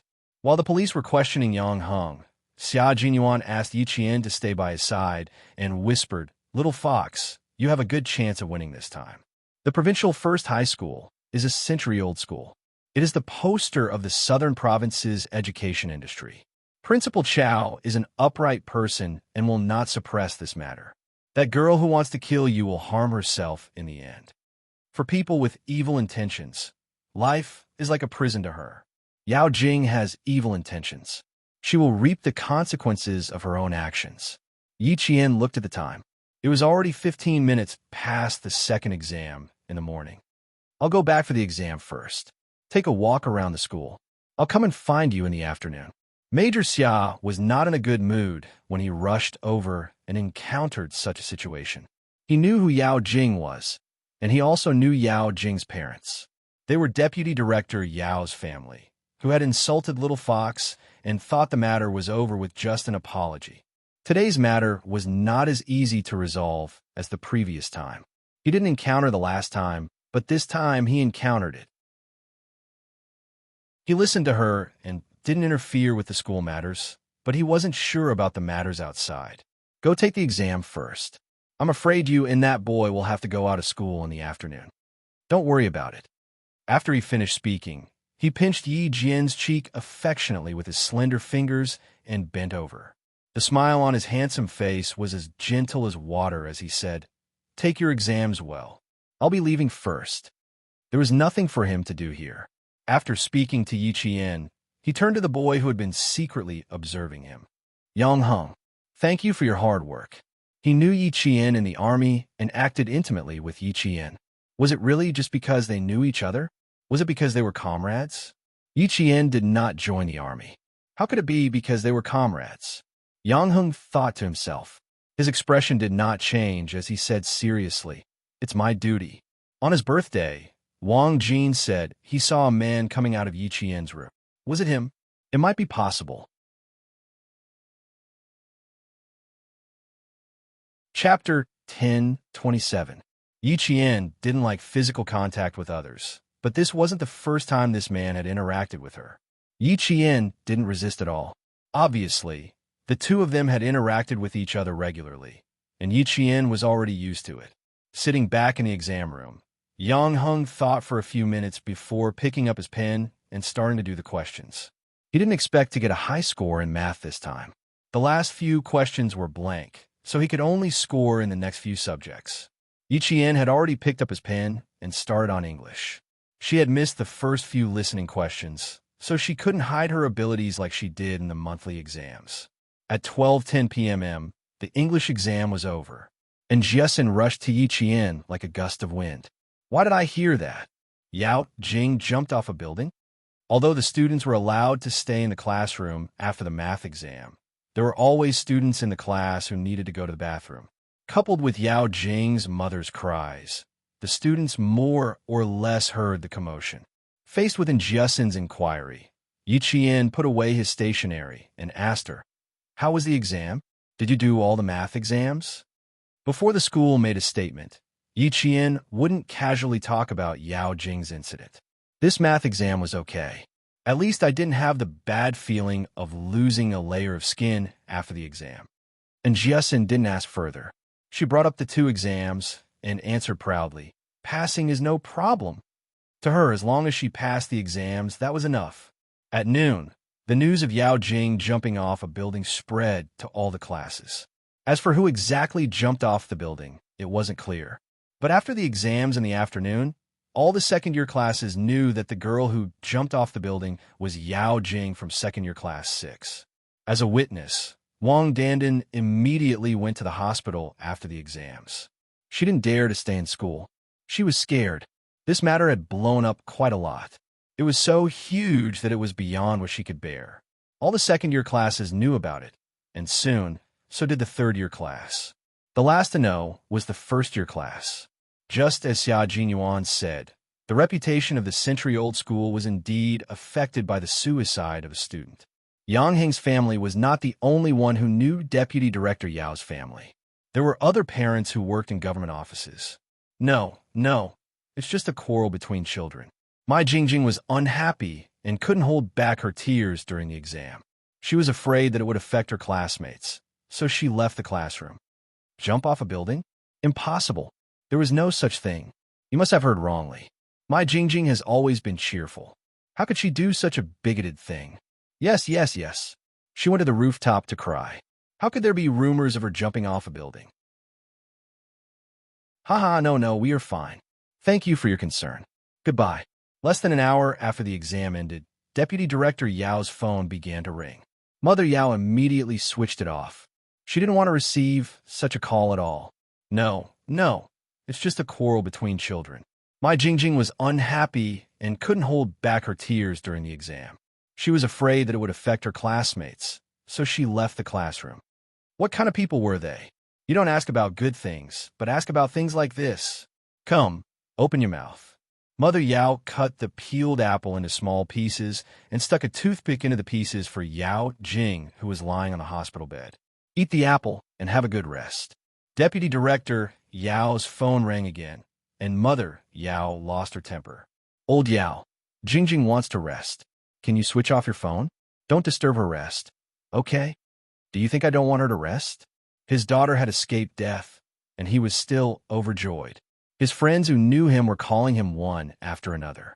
How could he switch off his phone at this time? Yao Jing nibbled on the apple. The gloominess on her face had yet to dissipate. She said, "You all know that I jumped off a building? Did you say anything else? For example, who pushed her off the building?" Chapter 1028. Deputy Bureau Chief Yao's face was extremely dignified. After looking at his daughter for a while, he couldn't bear to say harsh words. Finally, he let out a long sigh. Jing, you killed 1,000 enemies, but lost 800 of your own men. Yi Qian didn't fall. I can say that she pushed me down. Even if I lose 800 of my own men, I will accept it. With a gloomy expression on her face, she bit the apple as if it was Yi Qian's bone, and I made Yang Heng apologize. Let's see how he will face me in school in the future. Someone suddenly pushed the door open. It wasn't a gentle push, but a forceful push with both hands. Mother Yang's eyes were cold. She rushed over with a face full of anger. She didn't give Deputy Bureau Chief Yao and his wife any time to react. She, who had always been gentle, raised her hand, and a slap fell on Mother Yao's face. This slap contained all of Mother Yang's strength. Mother Yao, who was still holding the apple in her hand and still wanted to smile, fell back into her chair. There was a red and white handprint on Mother Yao's face. My son has 4 wounds on his body. Li Shuhe, I don't only want to hit you now, I also want to sue you for intentional injury. Mother Yang wasn't angry, but she was exceptionally calm. Your own daughter wanted to jump off a building, and you want my son to pay with his life. I want to see how you will make my son pay with his life for your daughters. The slap didn't only stun Mother Yao, it also stunned Deputy Bureau Chief Yao. Then, he immediately stood in front of him and said to Bureau Chief Yang, Old Yang, It's a misunderstanding, a misunderstanding.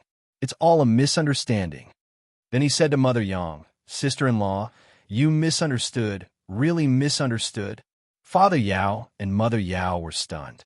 Needless to say, Yao Jing was lying on the hospital bed with her eyes wide open. She looked at Mother Yang in disbelief. Annie Song, who was very gentle to her family, actually hit her mother. How could it be? How could Annie Song hit people? Footsteps could be heard from the open door of the ward. Each of the footsteps carried a cold aura as they approached. Yao Jing looked up at the door in a daze. When she saw who was walking at the front, her face revealed a look of panic.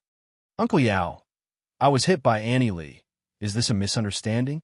Annie Lee rushed up to me, scolded me indiscriminately, and hit me. Is this a misunderstanding? Yao Jing tried to force me to apologize by jumping off a building. Is that a misunderstanding? Yang Heng walked over. He was not alone. There were a few police officers and 2 teachers from the school with him. The last to walk over was Yi Qian and Principal Chow. Seeing so many people suddenly come, Deputy Director Yao's face suddenly turned ugly. He said to Yang Heng with a sullen face, Heng Heng, Jing Jing was pushed down from the 6th floor. She is still on the drip. Why did you bring so many people here? His gaze swept across Yi Qian's face. It was obvious that the person who pushed Yao Jing down was Yi Qian. Old Yao, I only found out today that you really know how to distort the truth. Director Yang suddenly laughed. Although he was laughing, his eyes were exceptionally cold. Xiao Yi, Yang Heng, all the teachers know that they went up to save your daughter. You, on the other hand, not only did you not thank them, you even wronged them. Old Yao, we have to settle the score today. We can't just let it go like we did in the past. Mother Yao, who was in a daze, finally woke up. She threw the bowl of apples in her hand to the ground and directly threw herself at Mother Yang. Song Huiying, you dare to hit me? I will fight with you. I will fight with you.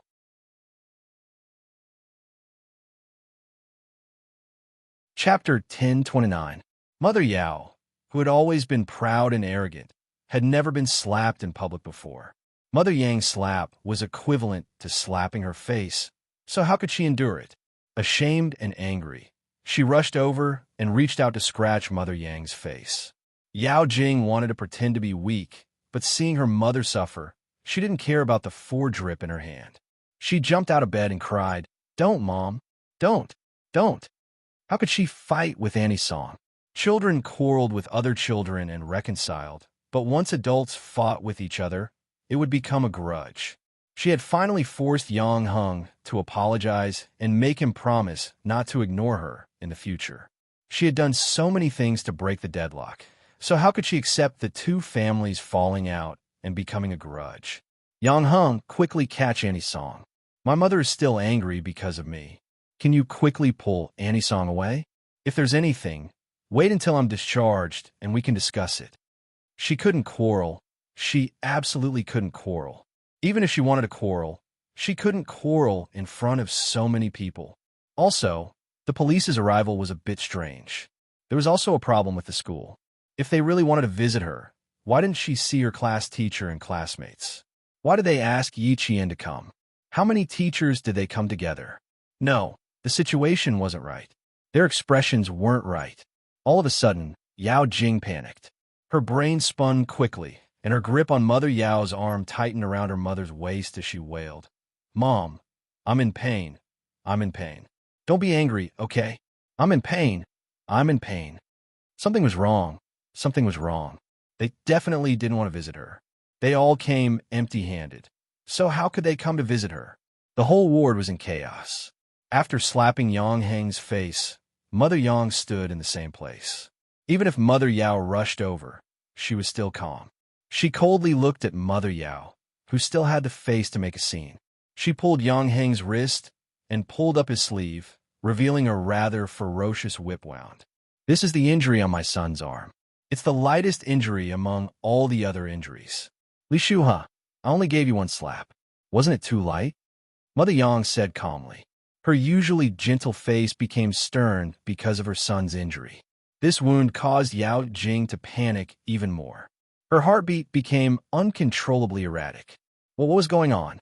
Was the wound on Yang Heng's arm caused by his mother? When did this happen? How come she didn't know? Yang Heng, take off your jacket. Mother Yang had never shown such strength in her son's injury. After she finished speaking, she unzipped Yang Heng's school uniform and pulled up his shirt. Yi Jian, who was standing behind Yang Heng, finally saw the severity of the injuries on his back. There were 2 bruises on his left and right shoulders. What was even more shocking was the injury in the middle of his back. It was both bruised and purple, and there were even traces of blood on the surface of his skin. When she was suspended in the air, she did hear that Mother Yao was beating someone up. She also heard Mother Yao's insults, but she didn't expect Yang Heng to be injured in the presence of so many teachers. Deputy Bureau Chief Yao was speechless. Even he was shocked by the wound on Yang Heng's back. How could it be so serious? This kind of fighting style completely beat Yang Heng to death. When Yao Jing saw the injury on Yang Heng's back, she couldn't accept it and covered her mouth to avoid screaming.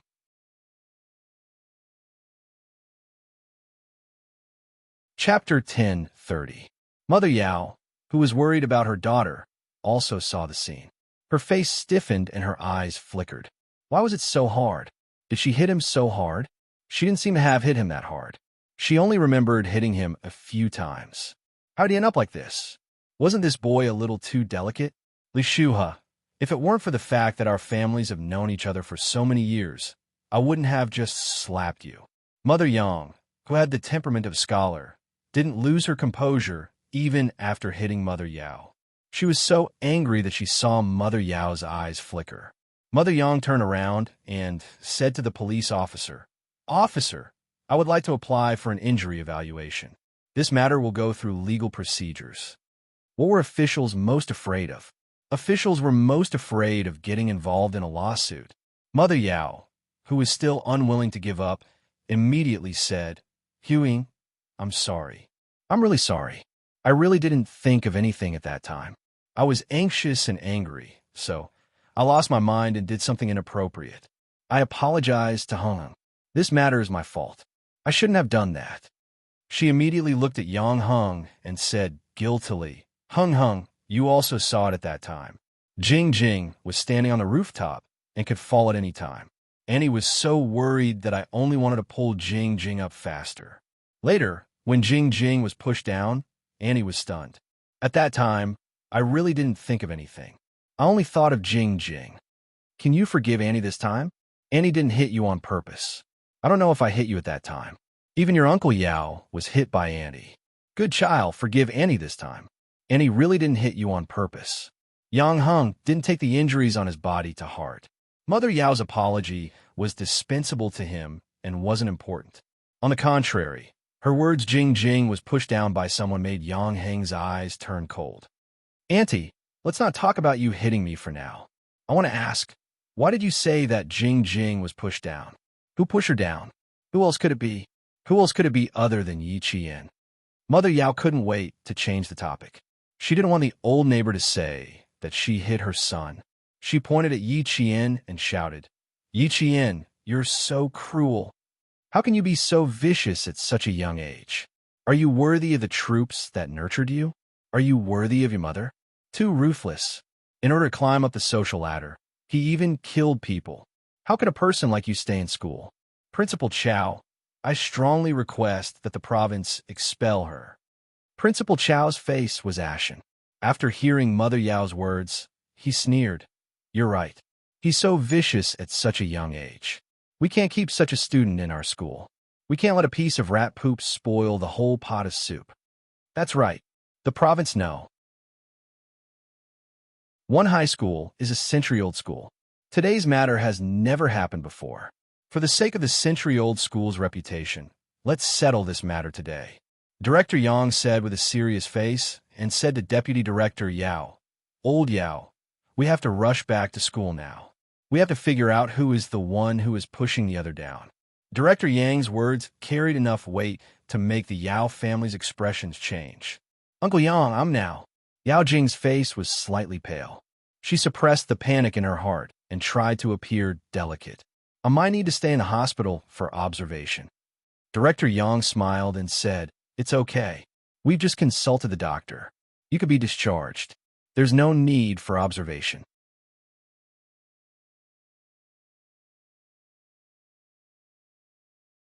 Chapter 1031. Bureau Chief Yang's smile made Deputy Bureau Chief Yao's face turn gloomy and cold. Because today's matter was settled today, the Old Yang family already hated his own family. Otherwise, Old Yang wouldn't be pressuring him like this. Old Yang, why don't we sit down and settle this properly? My daughter fell down the stairs. Deputy Director Yao said, still refusing to go to school with the excuse that Yao Jing needed to rest. However, the Yao family had no choice but to go to school. Yi Qian, who had been silent all this while, suddenly spoke up. Deputy Director Yao, your wife said that I pushed Yao Jing. This matter can't be settled just by sitting down. In order to save Yao Jing, I almost fell off the cliff. Not only did I not receive your family's gratitude, but I was also wronged by you. I won't let this matter pass so easily. 5 minutes after they entered, Yi Qian's first words made Yao Jing's face turn pale. She glared at Yi Qian fiercely. A weasel paying a visit to a chicken is up to no good. Is there anything you won't do for Yang Heng? Little fox, you wouldn't even kill for me. Why would anyone think that you would do something bad for a boy you've known for less than 2 months? Xia Jinyuan walked over with a smile. Behind her was Xia Yiwei and an elegant man who was about 35 years old. When Xia Yiwei saw Yi Jian, her red lips curled up as she walked over. She smiled and said, I told you that my eyes weren't playing tricks on me. I saw you getting off the car with Director Yang, but Six Brother didn't believe me. Deputy Director Yao knew the secretary of the Southern Province's governor. Director Yang knew her, and even Mother Yao knew her. She walked over to Yi Qian and hugged Yi Qian intimately. She smiled and said, Why did you come to the hospital so late at night? I told old Six to pick you up in the evening and have dinner together, but he said you had exams and didn't have time to come. I did have exams, but something came up and I had to come to the hospital. Yi Qian's gaze slid past Xia Jinyuan's face. Why did he come to the hospital? Did he come for me? Or was it just to accompany Xia Yiwei? Xia Jinyuan, who was standing beside her, smiled and said, We're here to see an old friend. This is my sister's old classmate. I didn't expect to see you here. What's the matter? Haven't you settled the matter during the day? As soon as they appeared in the ward, the atmosphere in the room became a little strange, especially when Deputy Director Yao and his mother glanced at Xia Yiwei and then at Xia Jinyuan. At the same time, their eyes showed their vigilance. The couple was very surprised. They were surprised that Yi Qian knew the provincial governor's secretary. Chief Yang smiled and spoke politely to Xia Yiwei. At the same time, they talked about the day's events. We were all very surprised. Originally, we were trying to save someone. Who would have thought that we would be accused of murder? This isn't a small matter. Saving someone has turned into killing someone. We have to investigate this thoroughly. Yi Qian, I'll go with you. How can you not have an adult by your side? Xia Yiwei didn't look at Deputy Director Yao and his wife's expressions. She held Yi Qian's hand and smiled. Don't be afraid. Those who save people won't kill, and those who kill won't live in peace. The Yao family didn't have a choice whether to go to school or not. They had to go even if they didn't want to. When Yao Jing left the hospital, Yi Qian saw that she was biting her lower lip so hard that it was about to bleed. What made Mother Yao unable to accept was that her family of 3 had to sit in the police car.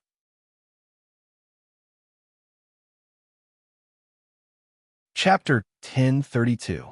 The police car led the way, and the siren sounded so loud that it could be heard by the whole city. Yao Jing became unusually calm after getting into the car. Her fingertips were trembling slightly. She didn't dare to speak to her parents, nor did she dare to raise her head.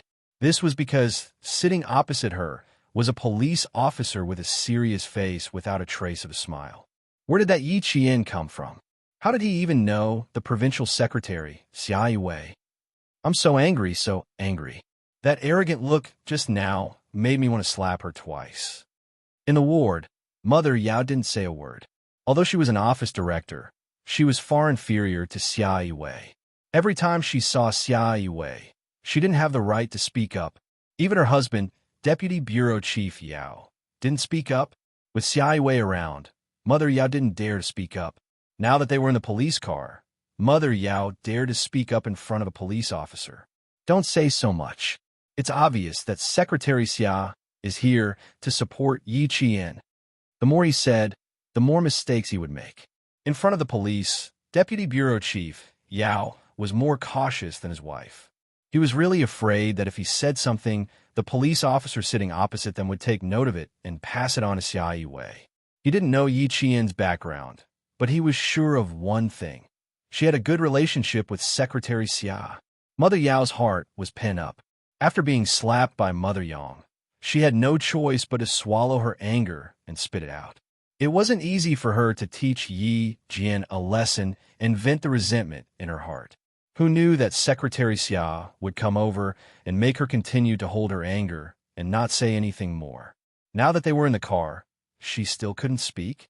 Mother Yao frowned and said angrily, "I have a stomach full of resentment.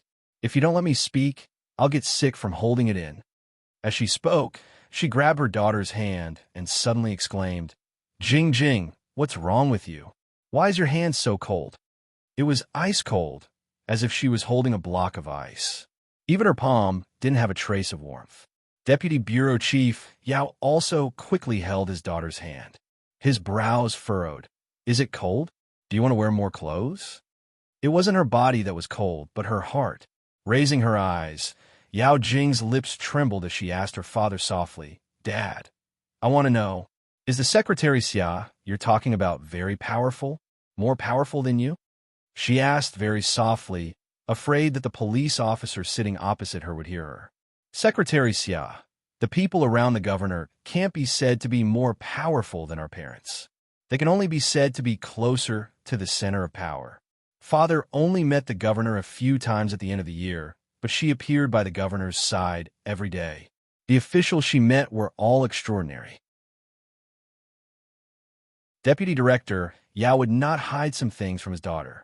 Knowing the rules of the officialdom in advance was also beneficial to her growth. She would know who she could not offend and who she needed to be careful with. Yao Jing felt that she couldn't even breathe properly. Her hands were trembling uncontrollably and her eyes were filled with panic. "Dad, is Secretary Xia here to support Yi Qian? What should I do then? What should we do? What should we do? Could she still say that it was Yi Qian who pushed her down? Let's talk after we get out of the car." Deputy Director Yao sighed and secretly exchanged glances with his wife. It would take a lot of effort to resolve this matter. He hoped that Secretary Xia would not be too calculative on account of Jing Jing's status as a child.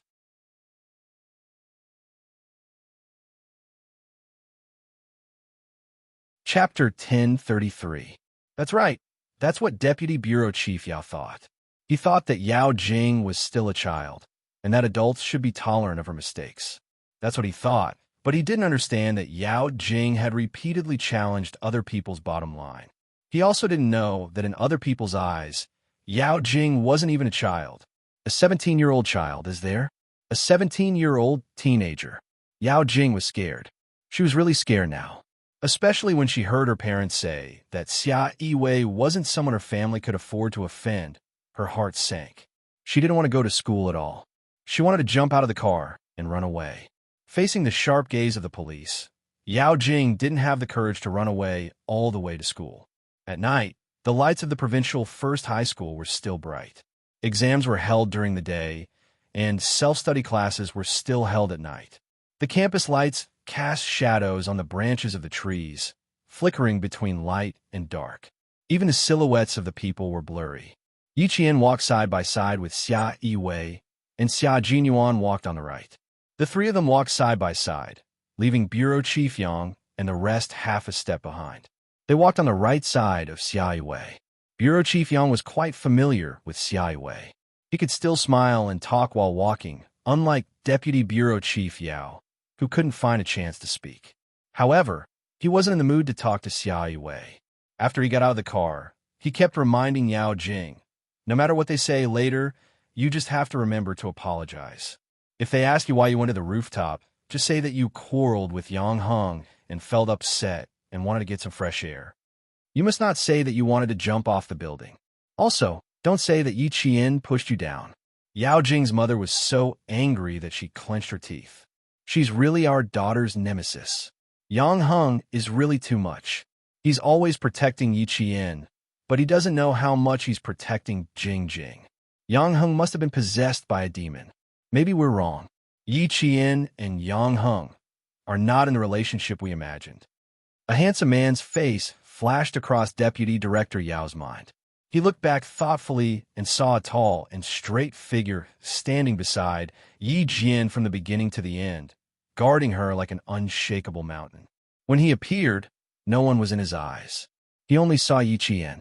Even when old Yang said something, he only responded indifferently. His expression was even more arrogant than Secretary Xia's. Mother Yao scoffed in disdain. She's just a village girl. Meeting a guy like Yang Hung is like a fly to a piece of meat. How could she bear to let him go? Don't be so rash. You're just a village girl. Do you see any trace of the countryside in Yi Qian? Also, look at her resume.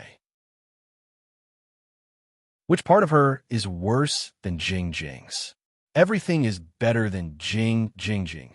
You didn't study in high school for a year, but you took the exam again. Your total score was among the top in the province, and you entered the provincial first high school. You even skipped a grade to enter the second year.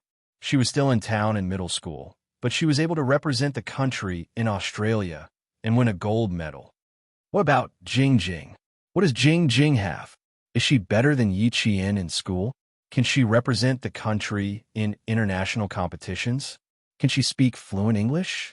At this moment, Deputy Bureau Chief Yao seemed to have been enlightened.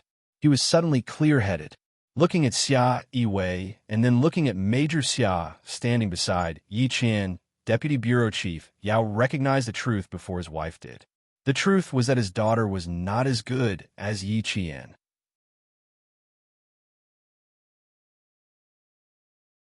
Chapter 1034. Mother Yao did not say anything. She was speechless. In comparison, she thought that her daughter was better than Yi Qian in every aspect, but she could not compare to Yi Qian in any aspect. After a while, Mother Yao gritted her teeth and said stubbornly, "Then I'm better than her too. She's just a country bumpkin who didn't follow the school rules and tried to seduce Yang Hung to change her identity. So what if her grades are good? Who would want to look up to someone with such a bad character? Take a good look at Secretary Xia. Then look at the man who is close to Xia Yiwei. Aren't you women the best at understanding these things? Why? Can't you see the relationship between Yi Qian and them?" Deputy Bureau Chief Yao could not describe his feelings. They treated Yang Hung as the best son-in-law and were afraid that he would be snatched away. But look what happened. Yi Qian probably had no idea at all. Mother Yao had just turned around, but before she could take a closer look, she was frightened by Xia Jinyuan's cold and sharp gaze. She immediately turned back. "Dad, Mom, please stop talking. My head is swelling." Yao Jing, who had been silent for a long time, finally spoke up. At this moment, she was only afraid. Even with her parents by her side, she was still afraid. Whenever she saw the police walking in front of her, as well as the backs of Principal Chow and the other teachers, she was so afraid that every cell in her body would scream and tremble. She was afraid of the police, afraid of Xia Yiwei, afraid of Principal Chow, afraid of the teachers. Now, she was afraid of everyone. No one knew better than herself what she was afraid of. She was so afraid that they would find out that she was the one who pushed Yi Qian down the stairs first. She was the one who purposely let Yi Qian come up and then tried to push Yi Qian down the stairs. No, she could not be so afraid. She had to stay calm. She had to stay calm. She could not let others see that she was guilty and afraid. She could not lose to Yi Qian. She could not lose to someone she had always looked down on. Yao Jing tried to straighten her back so that she would not appear inferior in front of Yi Qian. However, she did not know that in Yi Qian's eyes, she was no longer a threat. "I found a girl who has dance skills like her. She already stood on the stage half an hour ago. Later, you will stand on the stage according to your previous position and repeat the scene with that student. Xia Jinyuan, who had scared Mother Yao away with a glare, smirked coldly and said to Yi Qian, "This kind of trouble is trouble. Let's deal with it once and for all. Don't let these trivial matters ruin your high school life. If you make a mistake, you have to accept the punishment you deserve. If you want to use the laughable excuse of, 'I'm still a child and I don't know anything,' to escape the punishment, you are too naive." This time, Yi Qian had no objections. She wasn't magnanimous enough to let go of someone who wanted her life. Sixth brother has always done things appropriately. Previously, you were afraid that his appearance would affect his image, so you forbade him from doing anything. But now, his face is as black as the bottom of a pot. Xia Yiwei distanced herself from Bureau Chief Yang and his family. She smiled and teased them.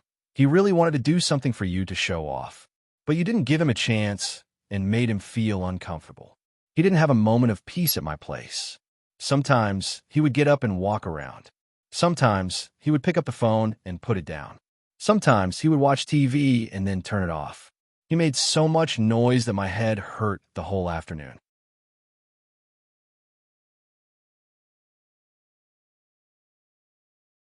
Chapter 1035. In the car, Xia Yiwei had made it clear that she was supporting Yi Qian. Now, she was teasing Xia Jinyuan. It was obvious that she had a good relationship with Xia Jinyuan. Yi Qian smiled and glanced at Xia Jinyuan. His voice was gentle as he replied, "I always thought that I could solve the school's problems by myself. That's why I didn't want to trouble him. Your problems are my problems. I've never thought that it was troublesome. Besides, if there's a faster, more stable way to solve it, why do we have to take the long way around?" Xia Jinyuan was afraid that Yi Qian would reject him at a time like this. His expression was serious as he said, "We shouldn't waste time on Yao Jing. Let's end this quickly so that she won't stir up trouble later."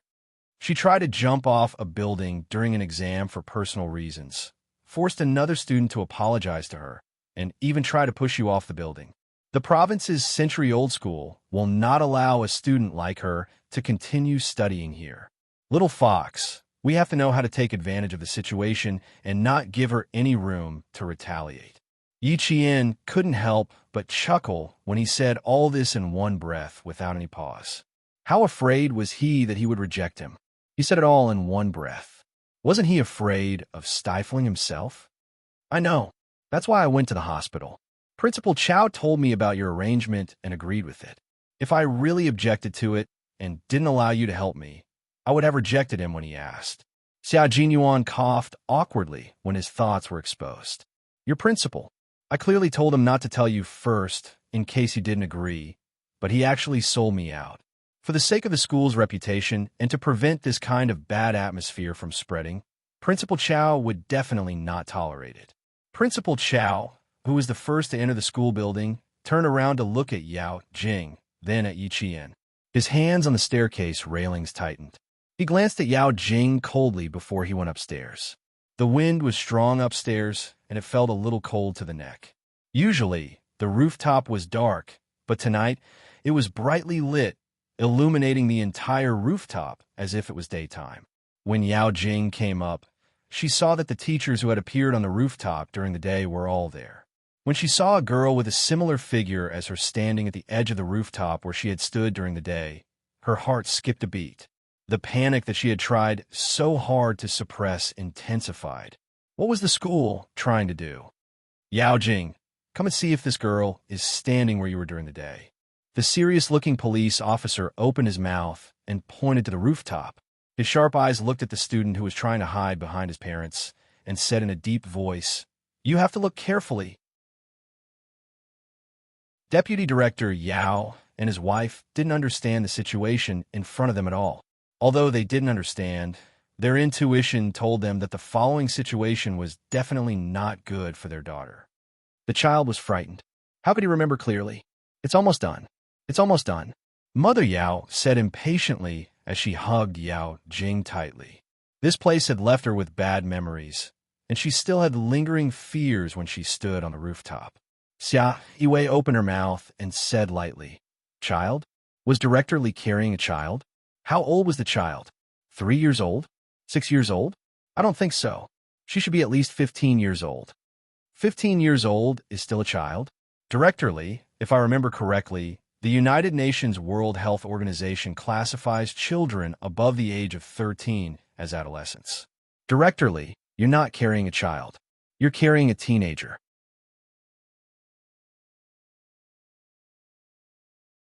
Chapter 1036. Secretary Xia. In the eyes of us parents, children will always be children. There's no such thing as a teenager. What was the relationship between Secretary Xia and Yi Qian? Why was she always speaking up for Yi Qian? In a hospital, she vaguely heard Yi Qian calling Secretary Xia Sister Xia. At that time, she was so angry with Song Huiying that she didn't pay attention to it. Now that she was speaking up for Yi Qian again and again, Mother Yao's eyelids couldn't help but twitch a few times. Deputy Bureau Chief Yao, who had taken a few steps forward, didn't pay attention to what was happening behind him. He looked at the setup on the rooftop. The evening wind was cold, but there was a layer of sweat on his forehead. Things were getting more and more out of hand, making him more and more uncertain. Xia Yiwei walked to Mrs. Yao's side and looked at Yao Jing with a smile that did not look like a smile. She said slowly, "Director Lee, you must have read a lot of books, right? Why do you sound like an illiterate? In my eyes, Director Lee's child is already an adult. Since she's an adult, she has to be responsible for her words and actions. She can't run away just because Director Lee thinks that she's infallible." Mother Yao was a little flustered. Secretary Xia was a little overbearing. "No, Secretary Xia, our Jing is just immature. Don't judge her because she's 16 or 17 years old. She's no different from child." Her far-fetched explanation made Xia Yiwei narrow her eyes. She looked at Yao Jing from head to toe and said with a smile, "I couldn't tell. She doesn't seem to have a problem with her IQ. Director Lee, I think your daughter is very healthy." She said that her clever daughter had a problem with her IQ. Mother Yao was so angry that she couldn't maintain her composure. She forced a smile and explained, "Secretary Xia, there's nothing wrong with my daughter. She's very healthy." Director Lee, why are you so contradictory? One moment, you say that your daughter is 16 or 17 years old and her IQ is no different from a child. The next moment, you say that there's nothing wrong with her IQ. Director Lee, are you kidding me? Xia Yiwei's face turned cold. She glanced at him from the corner of her eyes and said, "Since there's no problem with your IQ, 16 or 17 years old is considered a teenager. You can think of it that way. But in my eyes, Director Lee's daughter is definitely not a child, but a teenager with her own opinions, thoughts, and independent behavior." Secretary Xia, my Jing, I don't know what your Jing is like, but I do know that Director Lee's daughter is very powerful. You're so powerful that I feel a chill down my spine when I stand next to you. Xia Yiwei was no longer as polite as before. They were so vicious and vicious. As their parents, not only did they not educate them, but they also blindly protected them. Why should she be polite to them? If they could bully Yi Qian today, they could bully others tomorrow. Keeping such a student in the provincial number 1 middle school was a disgrace to the southern province's education industry. Xia Yiwei's domineering attitude left Mrs. Yao at a loss. Why wasn't her Jing a child? He was clearly an immature child. Even if she was the governor's secretary, she couldn't be so unreasonable. Her cold expression made Xia Yiwei reveal a mocking smile. How could such a person become an office director? She should be investigated thoroughly. The police officer who was waiting for Yao Jing's response waited until Xia Yiwei left before continuing to ask, "Yao Jing, you better confirm it. Also, I need to remind you that in our eyes, you're not a child, but a teenager. A teenager with her own opinions, thoughts, and independent behavior."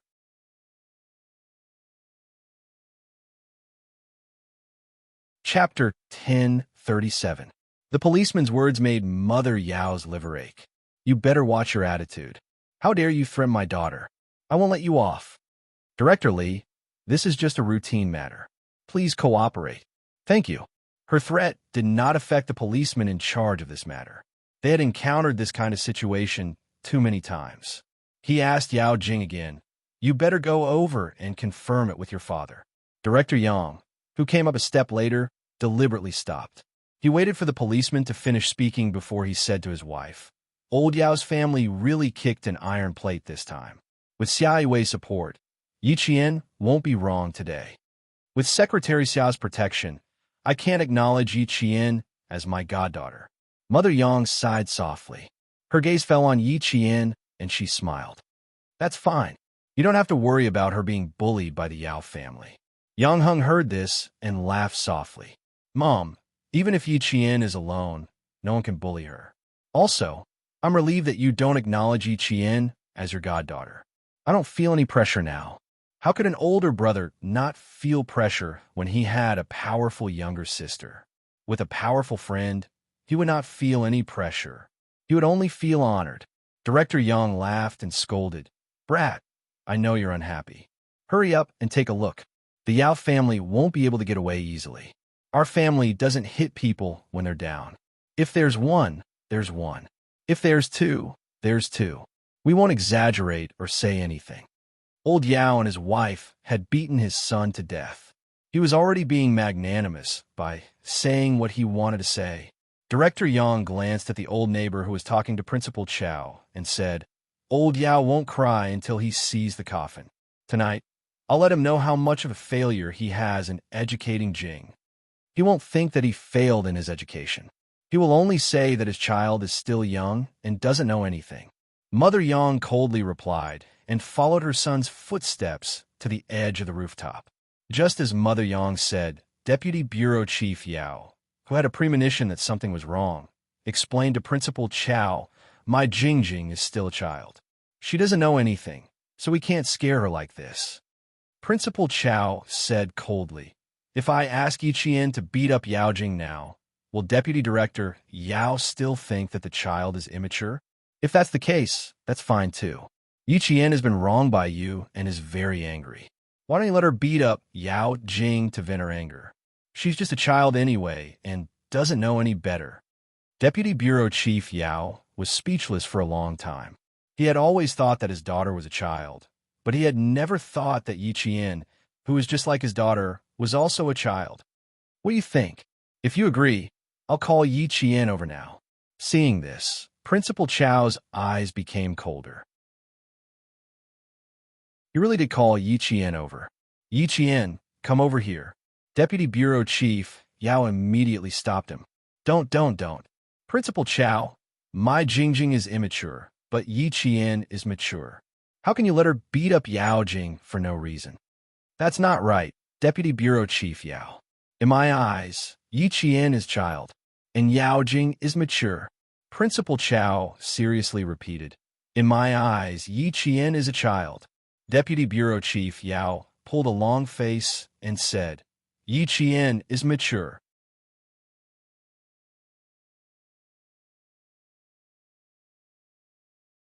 Chapter 1038. In my eyes, Yi Qian doesn't know any better. She's just a child who doesn't know any better. Principal Chow watched as Yi Qian walked over. Her frail body and strong steps made her look like a stalk of bamboo that wouldn't bend no matter how many times it was torn apart. Even the adults were full of admiration for her. In my eyes, Yi Qian is just a child. How can Deputy Bureau Chief Yao be so sure that Yi Qian isn't a child? At this point, Deputy Bureau Chief Yao finally understood. Once she understood, her face instantly turned ashen and her eyes dimmed. Xia Jinyuan, who was accompanying Yi Qian, glanced at the defeated Deputy Bureau Chief Yao. His thin lips curved slightly as he said to Yi Qian, stand in your original position. This time, you don't have to worry about anyone pushing you down. Yao Jing is going to cry if I stand here. Yi Qian smiled as he glanced at Yao Jing, who had followed the police to the spot where she jumped off the building earlier in the day. His voice was as cold as the night wind. There's no use crying. We have to deal with her, as we should. As you said, I won't let her stir up trouble in my high school life. Good self-awareness. Although it's a little late, it's not too late. Xia Jinyuan walked side by side with Yi Qian. When he reached Principal Chow, he didn't say anything about keeping his distance. From his attitude, It was clear that he didn't mind at all that speaking up for Yi Qian would affect him in any way. How could Principal Chow really order Yi Qian to hit Yao Jing? When she came over, he said in a deep voice, after Yao Jing confirms it, stand in her position and repeat what she said earlier. Don't be afraid of anything. Secretary Xia, the police, and I are all here. His words made it difficult for Deputy Bureau Chief Yao to back down. By the time Yi Qian, who had fastened the safety belt around his waist, stood in her original position and turned on the snow-white light, Deputy Bureau Chief Yao, whose face was already ashen, suddenly felt his vision darken. They were so far away. Why did Jing Jing suddenly think of pushing Yi Qian down the stairs? Yi Qian, who had returned to his original position, repeated every word that Yao Jing had said. Every time she said something, Yang Heng would confirm it, and the teacher beside him would also nod. Following that, another girl, who had been standing for more than half an hour, imitated Yao Jing and stumbled towards Yi Qian. Deputy Bureau Chief Yao had already averted his gaze. That girl had used her body language to say that. Yao Jing had purposely fallen towards Yi Qian. She had hooked her feet onto the steel bar and used the strength of her waist to fall towards Yi Qian. Because the distance was a little far, her entire waist was bent to one side. When Yi Qian said, "Go to hell, Yi Qian," Yao Jing's face was as pale as paper when she saw the girl mimicking her movements. Yang Heng said coldly, "Yao Jing's waist was bent at the same angle as this girl's waist. Both of them have dance skills. Yao Jing had no problem doing such difficult movements." "Yang Heng, don't talk nonsense. Don't talk nonsense." Mother Yao panicked and shouted, "What kind of magic potion did Yi Qian feed you to make you help her like this? She doesn't really like you. She dislikes the fact that you have a father who is a bureau chief." Then she said to Deputy Bureau Chief Yang and his wife, "Old Yang, Huiying, quickly persuade Heng Heng.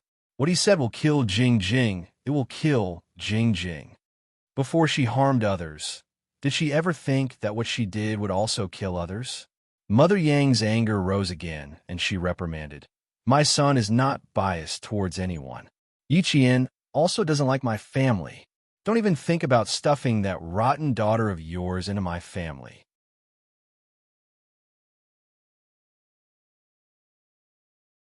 Chapter 1039. Mother Yang's reprimand made Mother Yao's figure wobble. "No, no, my Jing Jing. Your Jing Jing is your Jing Jing. Don't tell us what your Jing Jing is. I don't need to know." Mother Yang reprimanded and simply stood far away to avoid being entangled by the Yao family. Yao Jing cried loudly. She cried until she was gasping for breath, as if she would pass out in the next second. "It's over, it's over. Everything is over. Any Song is tired of her. Tired of her. My poor daughter. My poor daughter. You are so wronged. So wronged." Mother Yao hugged her daughter, who was crying until she almost passed out. Her eyes swept fiercely towards Yi Qian, who was standing on the rooftop. This nemesis. Why didn't she fall down? Why didn't she fall down? "Mom, it's over. I'm finished. Mom, I'm finished." Yao Jing's mouth only kept repeating these words. "It's over. It's all over." At that time, she didn't think that Yi Qian would be so far away from her. She also didn't calculate that the distance would expose her. "It's over. It's over. It's all over." The mother and daughter cried together. Deputy Bureau Chief Yao kept looking away. He knew this matter was really over. His daughter's trick was over. He wanted to settle it, but with Secretary Xia and the police present, how could he settle it? Mrs. Yao's shouting did not stop the situation. After the girl pushed Yi Jian, she slowly straightened her body. It did not take much effort. When she came down, she took off her shoes and socks. There was a red welt on the back of each of her feet from the steel bars. Yao Jing's feet must have some too. Such deep marks won't disappear without 2 or 3 days.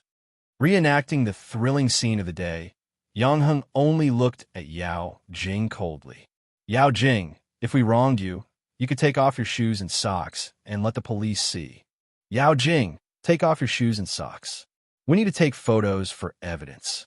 As soon as the police finished speaking, Mother Yao directly protected Yao Jing by her side and said sharply, "What do you want to do? Are you ganging up to bully my daughter? My daughter was so scared during the day. Not only did you not comfort her, but you also forced her. Get out. Get out. It's over. It's over. Once the photos were taken, everyone would know that Jing Jing had the intention of pushing Yi Qian down the stairs. Mother Yao realized the severity of the situation. She had no other choice but to use this method to stop it. Unfortunately, she had no way to stop it. Seeing this, Yao Jing, whose face was as pale as a sheet, screamed and rushed downstairs. However, she was stopped by the police who had been guarding the entrance of the attic on the rooftop. At the same time, she was easily subdued. Let me go, let me go. Dad, Mom, save me, save me. Mom, I'm in pain. I'm in pain. They're so strong. I'm in pain. It hurts so much. Save me, save me. Yao Jing, who was being restrained, screamed and struggled. She even tried to ask her parents for help. Even her parents couldn't save her. When her feet were exposed, the bruises on the backs of her feet were exposed under the white light. She screamed even louder. Yang Heng, save me, save me. Yang Heng's handsome face only had indifference.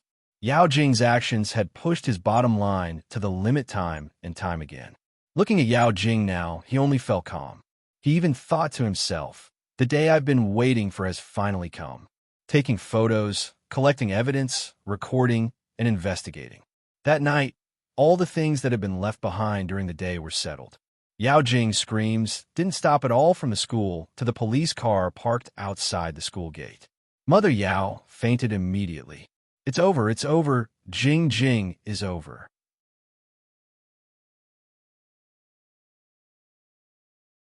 Chapter 1040. Mother Yao fainted. Deputy Bureau Chief Yao caught his wife, who suddenly fainted. How could he still care about his daughter? That was his daughter. How could he not care? How could he not care? While holding his wife down, he anxiously shouted Mother Yao's name. For a moment, Deputy Bureau Chief Yao's back was soaked with sweat. Beads of sweat dripped down from his chin. Yao Jing, who was being carried away, saw that her parents didn't come. She anxiously screamed, even more miserably. Let me go, Dad, Mom, come here. Come and save me. I'm scared, Dad, I'm scared. I'm scared, Mom, I'm scared. Save me, I didn't mean it. Yang Heng, I didn't mean it. Forgive me, I beg you to forgive me.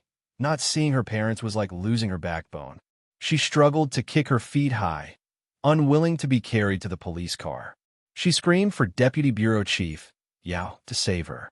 Yang Heng, who sent his parents to the school building, said, Dad, drive slowly at night. Mom, calm down. It's no big deal for a boy like me to be beaten a few times. I'll be fine in a few days. There's still half an hour before the evening self-study. I'll go back to the classroom first. Yao Jing's cry for help didn't cause any reaction from Yang Heng. He was relieved in his heart. He also wanted to spend his last year of high school in peace. He didn't want to see Yao Jing appear again. Remember to apply medicine before going to bed. Your back can't reach. I'll have to trouble the students in the dormitory to help. Mother Yang said a few words and looked upstairs. Yi Qian should be relieved. He didn't have to worry about Yao Jing standing up from time to time to make things difficult for him. Deputy Bureau Chief Yang patted his son's shoulder and said with a smile, Go study by yourself. I'll go back with your mom first. After that, he walked away. Deputy Bureau Chief Yao, who was holding his wife down, heard footsteps. He immediately turned back with tears in his eyes. He said in a hoarse voice to Deputy Bureau Chief Yang's family, Old Yang, my Jing Jing, can you help me? That child. She repeated the word that child 3 times in a row, but in the end, she couldn't finish what she wanted to say. He wanted to say that the child didn't do it on purpose, that she didn't do it on purpose. She only did it because she was still young and didn't know any better. He wanted them to forgive her this once on account of her young age. Deputy Director Yao suddenly couldn't say these words that were usually very easy to say. His lips moved for a while and finally turned into a long sigh. Director Yang, who didn't add insult to injury, also sighed. Old Yao, you don't have to say anything now. When sister-in-law hit my son, did she ever think about the friendship between our two families? You keep saying that you want my son to be buried with your daughter. You keep saying that my son is heartless and unscrupulous, that he won't save a dying person. If Yi Qian hadn't repeated these words on the rooftop, Hueying and I wouldn't have known. Old Yao, it's useless for you to beg my family. I won't intervene in this matter. You don't have to beg Yi Qian either. Secretary Xiao's attitude is enough to explain everything. Deputy Director Yao's face became more and more ashen. It's over, it's over, it's all over. When she heard her daughter calling her name, then Yang Heng, and even old Yang, 2 streams of tears flowed down her face. It's over, it's all over, it's all over.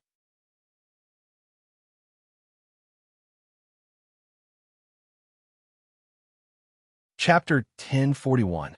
He and his wife always thought that their daughter was still young and a child. Even if she made a mistake, she could just say sorry and let it go. They thought this way and naturally thought that others should think this way too. After reaching this point with his wife, they still thought this way. No one raised any objections. No one. Everyone would laugh and forgive their daughter's mistake. They would tell them that Jing Jing was still a child. They always thought this way.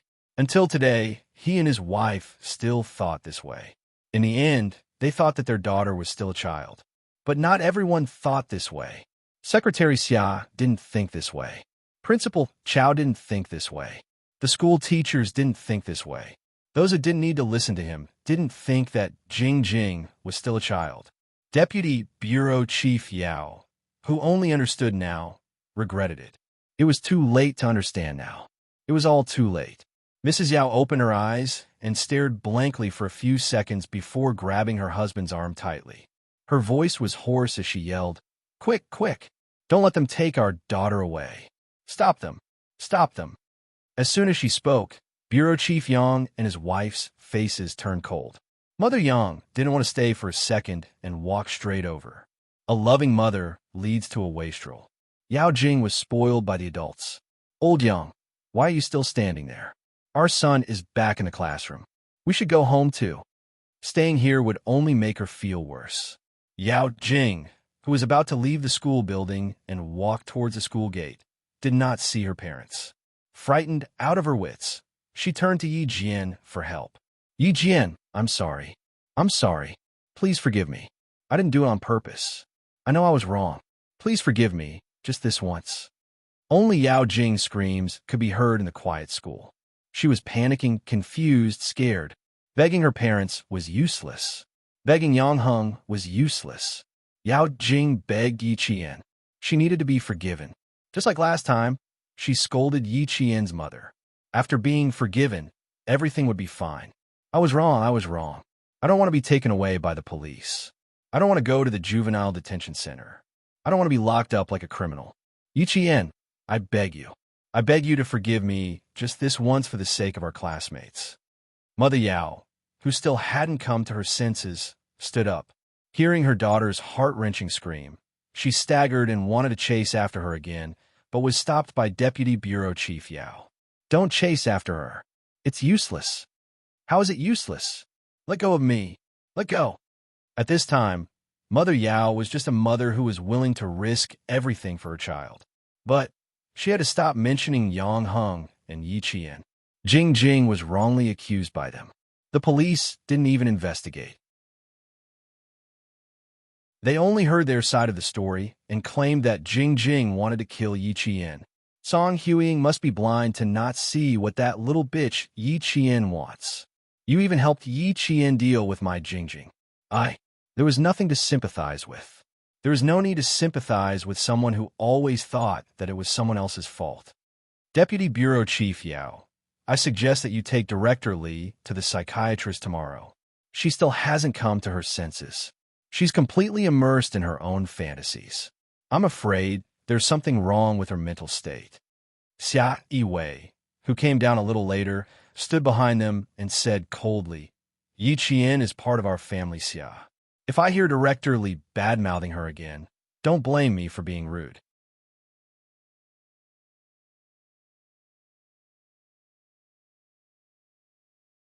Chapter 1042. Deputy Bureau Chief Yao immediately covered his wife's mouth and hurriedly said, "She might have really been agitated and spouted nonsense." Secretary Xia, please don't take it to heart. Yi Qian is a family Xia. Even without her husband covering her mouth, Mother Yao was also shocked. How could Yi Jian be a member of the Xia family? Impossible. Impossible. Impossible. How could a country bumpkin be a family Xia? Secretary Xia said it herself. How could it be false? If it wasn't, why would Secretary Xia stand up for Yi Qian? Did you hear that? We were worried for nothing. Bureau Chief Yang, who was walking in front, naturally heard that too. He sighed and said to his wife, "Fortunately, we didn't rashly say that we wanted to acknowledge Yi Qian as our goddaughter. Otherwise, we would have lost a lot of face." How could it be embarrassing? Mother Yang smiled faintly. "I really like Yi Qian. Regardless of whether she's a family Xia, I only like Yi Qian. It has nothing to do with anyone else." How could it be embarrassing to say it out loud? First, she wasn't after anything. Second, she wasn't planning anything. What was there to be embarrassed about openly liking someone? The sound of books being flipped could be heard in the classroom. Outside the classroom, Yao Jing's voice of remorse could be faintly heard by the students. Yi Qian, who was standing on the fourth floor of the teaching block, looked towards the school gate with a cold gaze. He could vaguely see Yao Jing's struggling figure in the light. I'm afraid the truth isn't completely over yet. The Yao family is likely to appeal again. Deputy Bureau Chief Yao won't leave his own daughter in the lurch, Yi Qian said faintly. He didn't care about Yao Jing's pleas for help at all. Not all mistakes could be forgiven with an "I'm sorry." Even more so, one shouldn't assume that as long as one said, "I'm sorry," no matter how big the mistake was, it should be forgiven. Until now, Yao Jing still wanted to use an "I'm sorry" in exchange for forgiveness. She was so naive that it made people want to laugh. Xia Jinyuan, who was standing beside her, gently held her hand and smiled. No, the Yao family will accept the punishment. They won't dare to appeal. It's a foregone conclusion that Yao Jing will be sent to the juvenile detention center, and the Yao family can't do anything about it. You're so sure? Yi Qian smiled at him. Are you going to handle the matters outside? If she didn't even dare to appeal, only Xia Jinyuan would be able to do so. Otherwise, with Deputy Bureau Chief Yao and his wife's indulgence, how could they bear to let Yao Jing enter the juvenile detention center? Xia Jinyuan did not deny it. He nodded with a stern look in his eyes. We have to let them know the consequences of messing with someone they shouldn't mess with. Didn't they bully Little Fox for being an orphan? Didn't they bully Little Fox because she had no one to back her up? Then he would let the Yao family see who they had offended. There was no need for him to use his personal power to settle this matter. The Yang family would put pressure on him, and the school would step in. As for him, he only needed Xia Yiwei to show concern from time to time and investigate the background of Deputy Director Yao and his wife. Everything would be settled easily. Appeal? That would only happen when the Yao family had the energy to do so. If they failed to appeal, they might even end up in jail. At 8 o'clock in the evening, the school's evening self-study session had not ended. Almost all the students sitting in the classroom could hear Yao Jing's screams. When he heard Yao Jing begging Yi Qian for forgiveness, Luo ran from grade 3 shuddered violently. Yao Jing! Yao Jing! Yao Jing was also taken away by Yi Qian, and she was taken away by the police. She wanted to jump off a building during the day, but she was taken away by the police at night. Luo Ran lowered his head even more.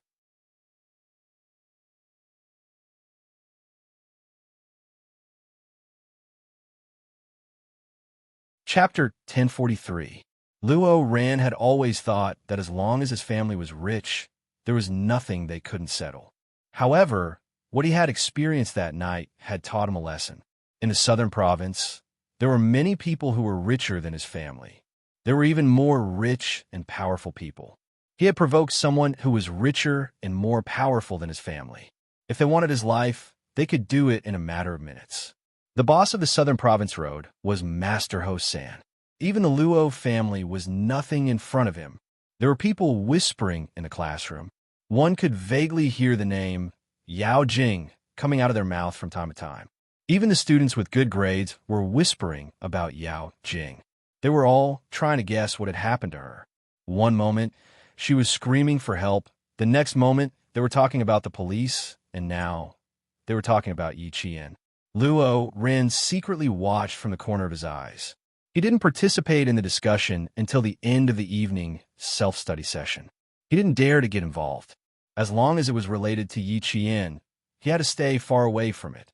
He couldn't afford to offend a girl who knew how to use a knife, who had the guts to kill, who had the ability to kill, and who had the backing of a mafia boss. He couldn't afford to offend the Luo family either. Luo Ran's silence didn't attract the attention of his classmates. When the bell rang, the students left the classroom in groups of 3 and 5, laughing and chatting. No matter if it was class 3 or class 1, they all had a common topic tonight. It was said that Yao Jing, who had jumped off the building, had been arrested by the police. What a horrible scream. It was so satisfying to hear it. And Jiasin was a girl who only needed to know the result and didn't care about the process. When the bell rang, she hugged Yi Qian's shoulder and laughed until her face was about to cramp. After laughing, she pretended to be serious and cleared her throat. She quietly said, "That seems a little rude. Am I taking pleasure in other people's misfortune too much?" Yi Qian couldn't deny this point. He wasn't just taking pleasure in other people's misfortune. He was laughing so hard that his legs were about to float. It's fine as long as you're laughing in your heart. It's better to keep a low profile outside, Yi Qian said with a smile. Walking on the cobblestone path, Yi Qian's expression was slightly cold. Yao Jing would be taken away by the police sooner or later. If she was arrested now, it would save her from harming others in the future. And Jiasin had never asked Yi Qian what had happened during the day and night. In the past, she was extremely curious, but under Yi Qian's subtle influence and Zhang Bin's constant reminders, and Jiasin was no longer as reckless as she was in junior high. She was no longer as curious as before. Even though she wanted to know what was going on, Yi Qian didn't say anything, so she didn't ask for details. Since he already knew the result, he didn't care about the process. Yi Qian didn't know where to start talking about Yao Jing's incident. Moreover, Yao Jing's incident had already spread throughout the school. As one of the parties involved, she didn't have the habit of gossiping about others behind their backs. If it was something that everyone already knew, there was no need for her to explain the reason and process in detail. It wouldn't take long for someone to find out the truth. Yang Heng was similar to Yi Qian in that he didn't have the temperament to gossip about others behind their backs. No matter how many questions his classmates asked, he just smiled and brushed it off. After a few times, no one asked anymore. If he didn't say anything, no one could get anything out of him. Wang Dandan wasn't having a good time either. Her classmates surrounded her and wanted to know what had happened during the day. Why did Yao Jing commit suicide? Why did it involve Yi Qian? Most of all, they didn't understand why Yao Jing was taken away by the police.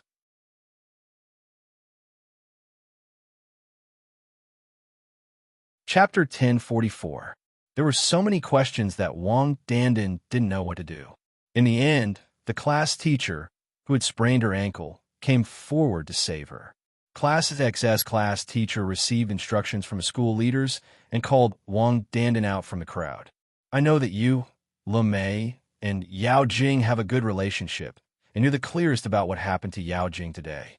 I hope that you can remain silent on this matter. If you know something, don't say it. If you don't know something, don't make wild guesses. Do you understand what I mean?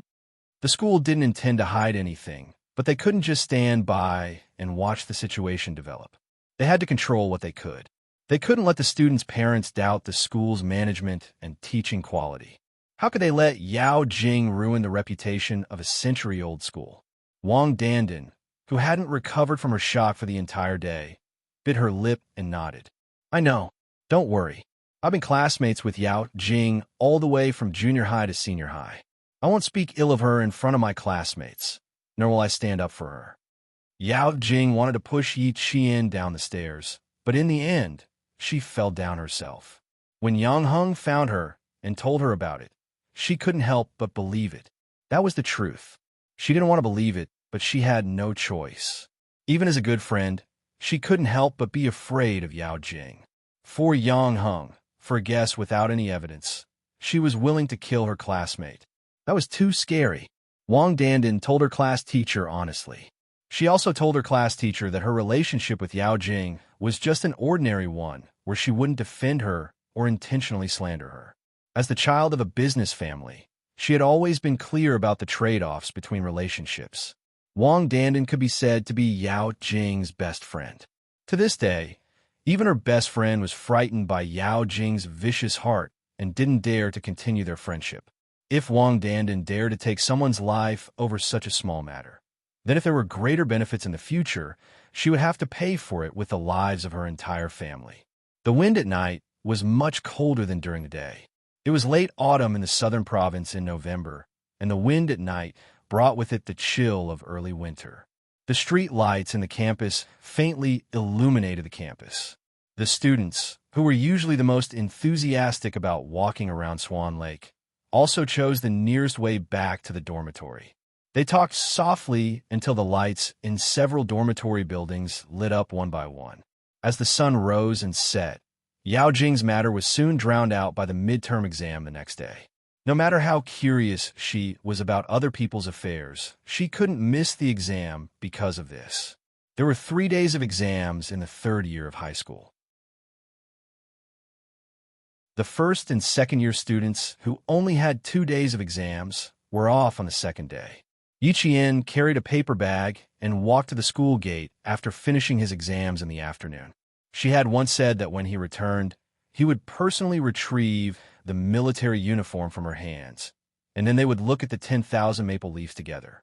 Now that he was back, she was here as promised. Xia Jinyuan had been waiting at the school gate for a long time. Among the group of students walking out of the school gate, he didn't need to look around to find the girl he was waiting for. Yiqian's clean school uniform was blue and white, and his face was clean and clean. He was like a lotus flower stained with morning dew, swaying with pure beauty. Walking among the students, he easily attracted the attention of others, and even more so, attracted his gaze. He couldn't see anyone else's existence. Xia Yiwei said that 23-year-old men didn't know what kind of girl they wanted. They were young and ignorant. At that time, they were passionately in love and couldn't bear to part with each other. They thought they had found a partner to spend the rest of their lives with.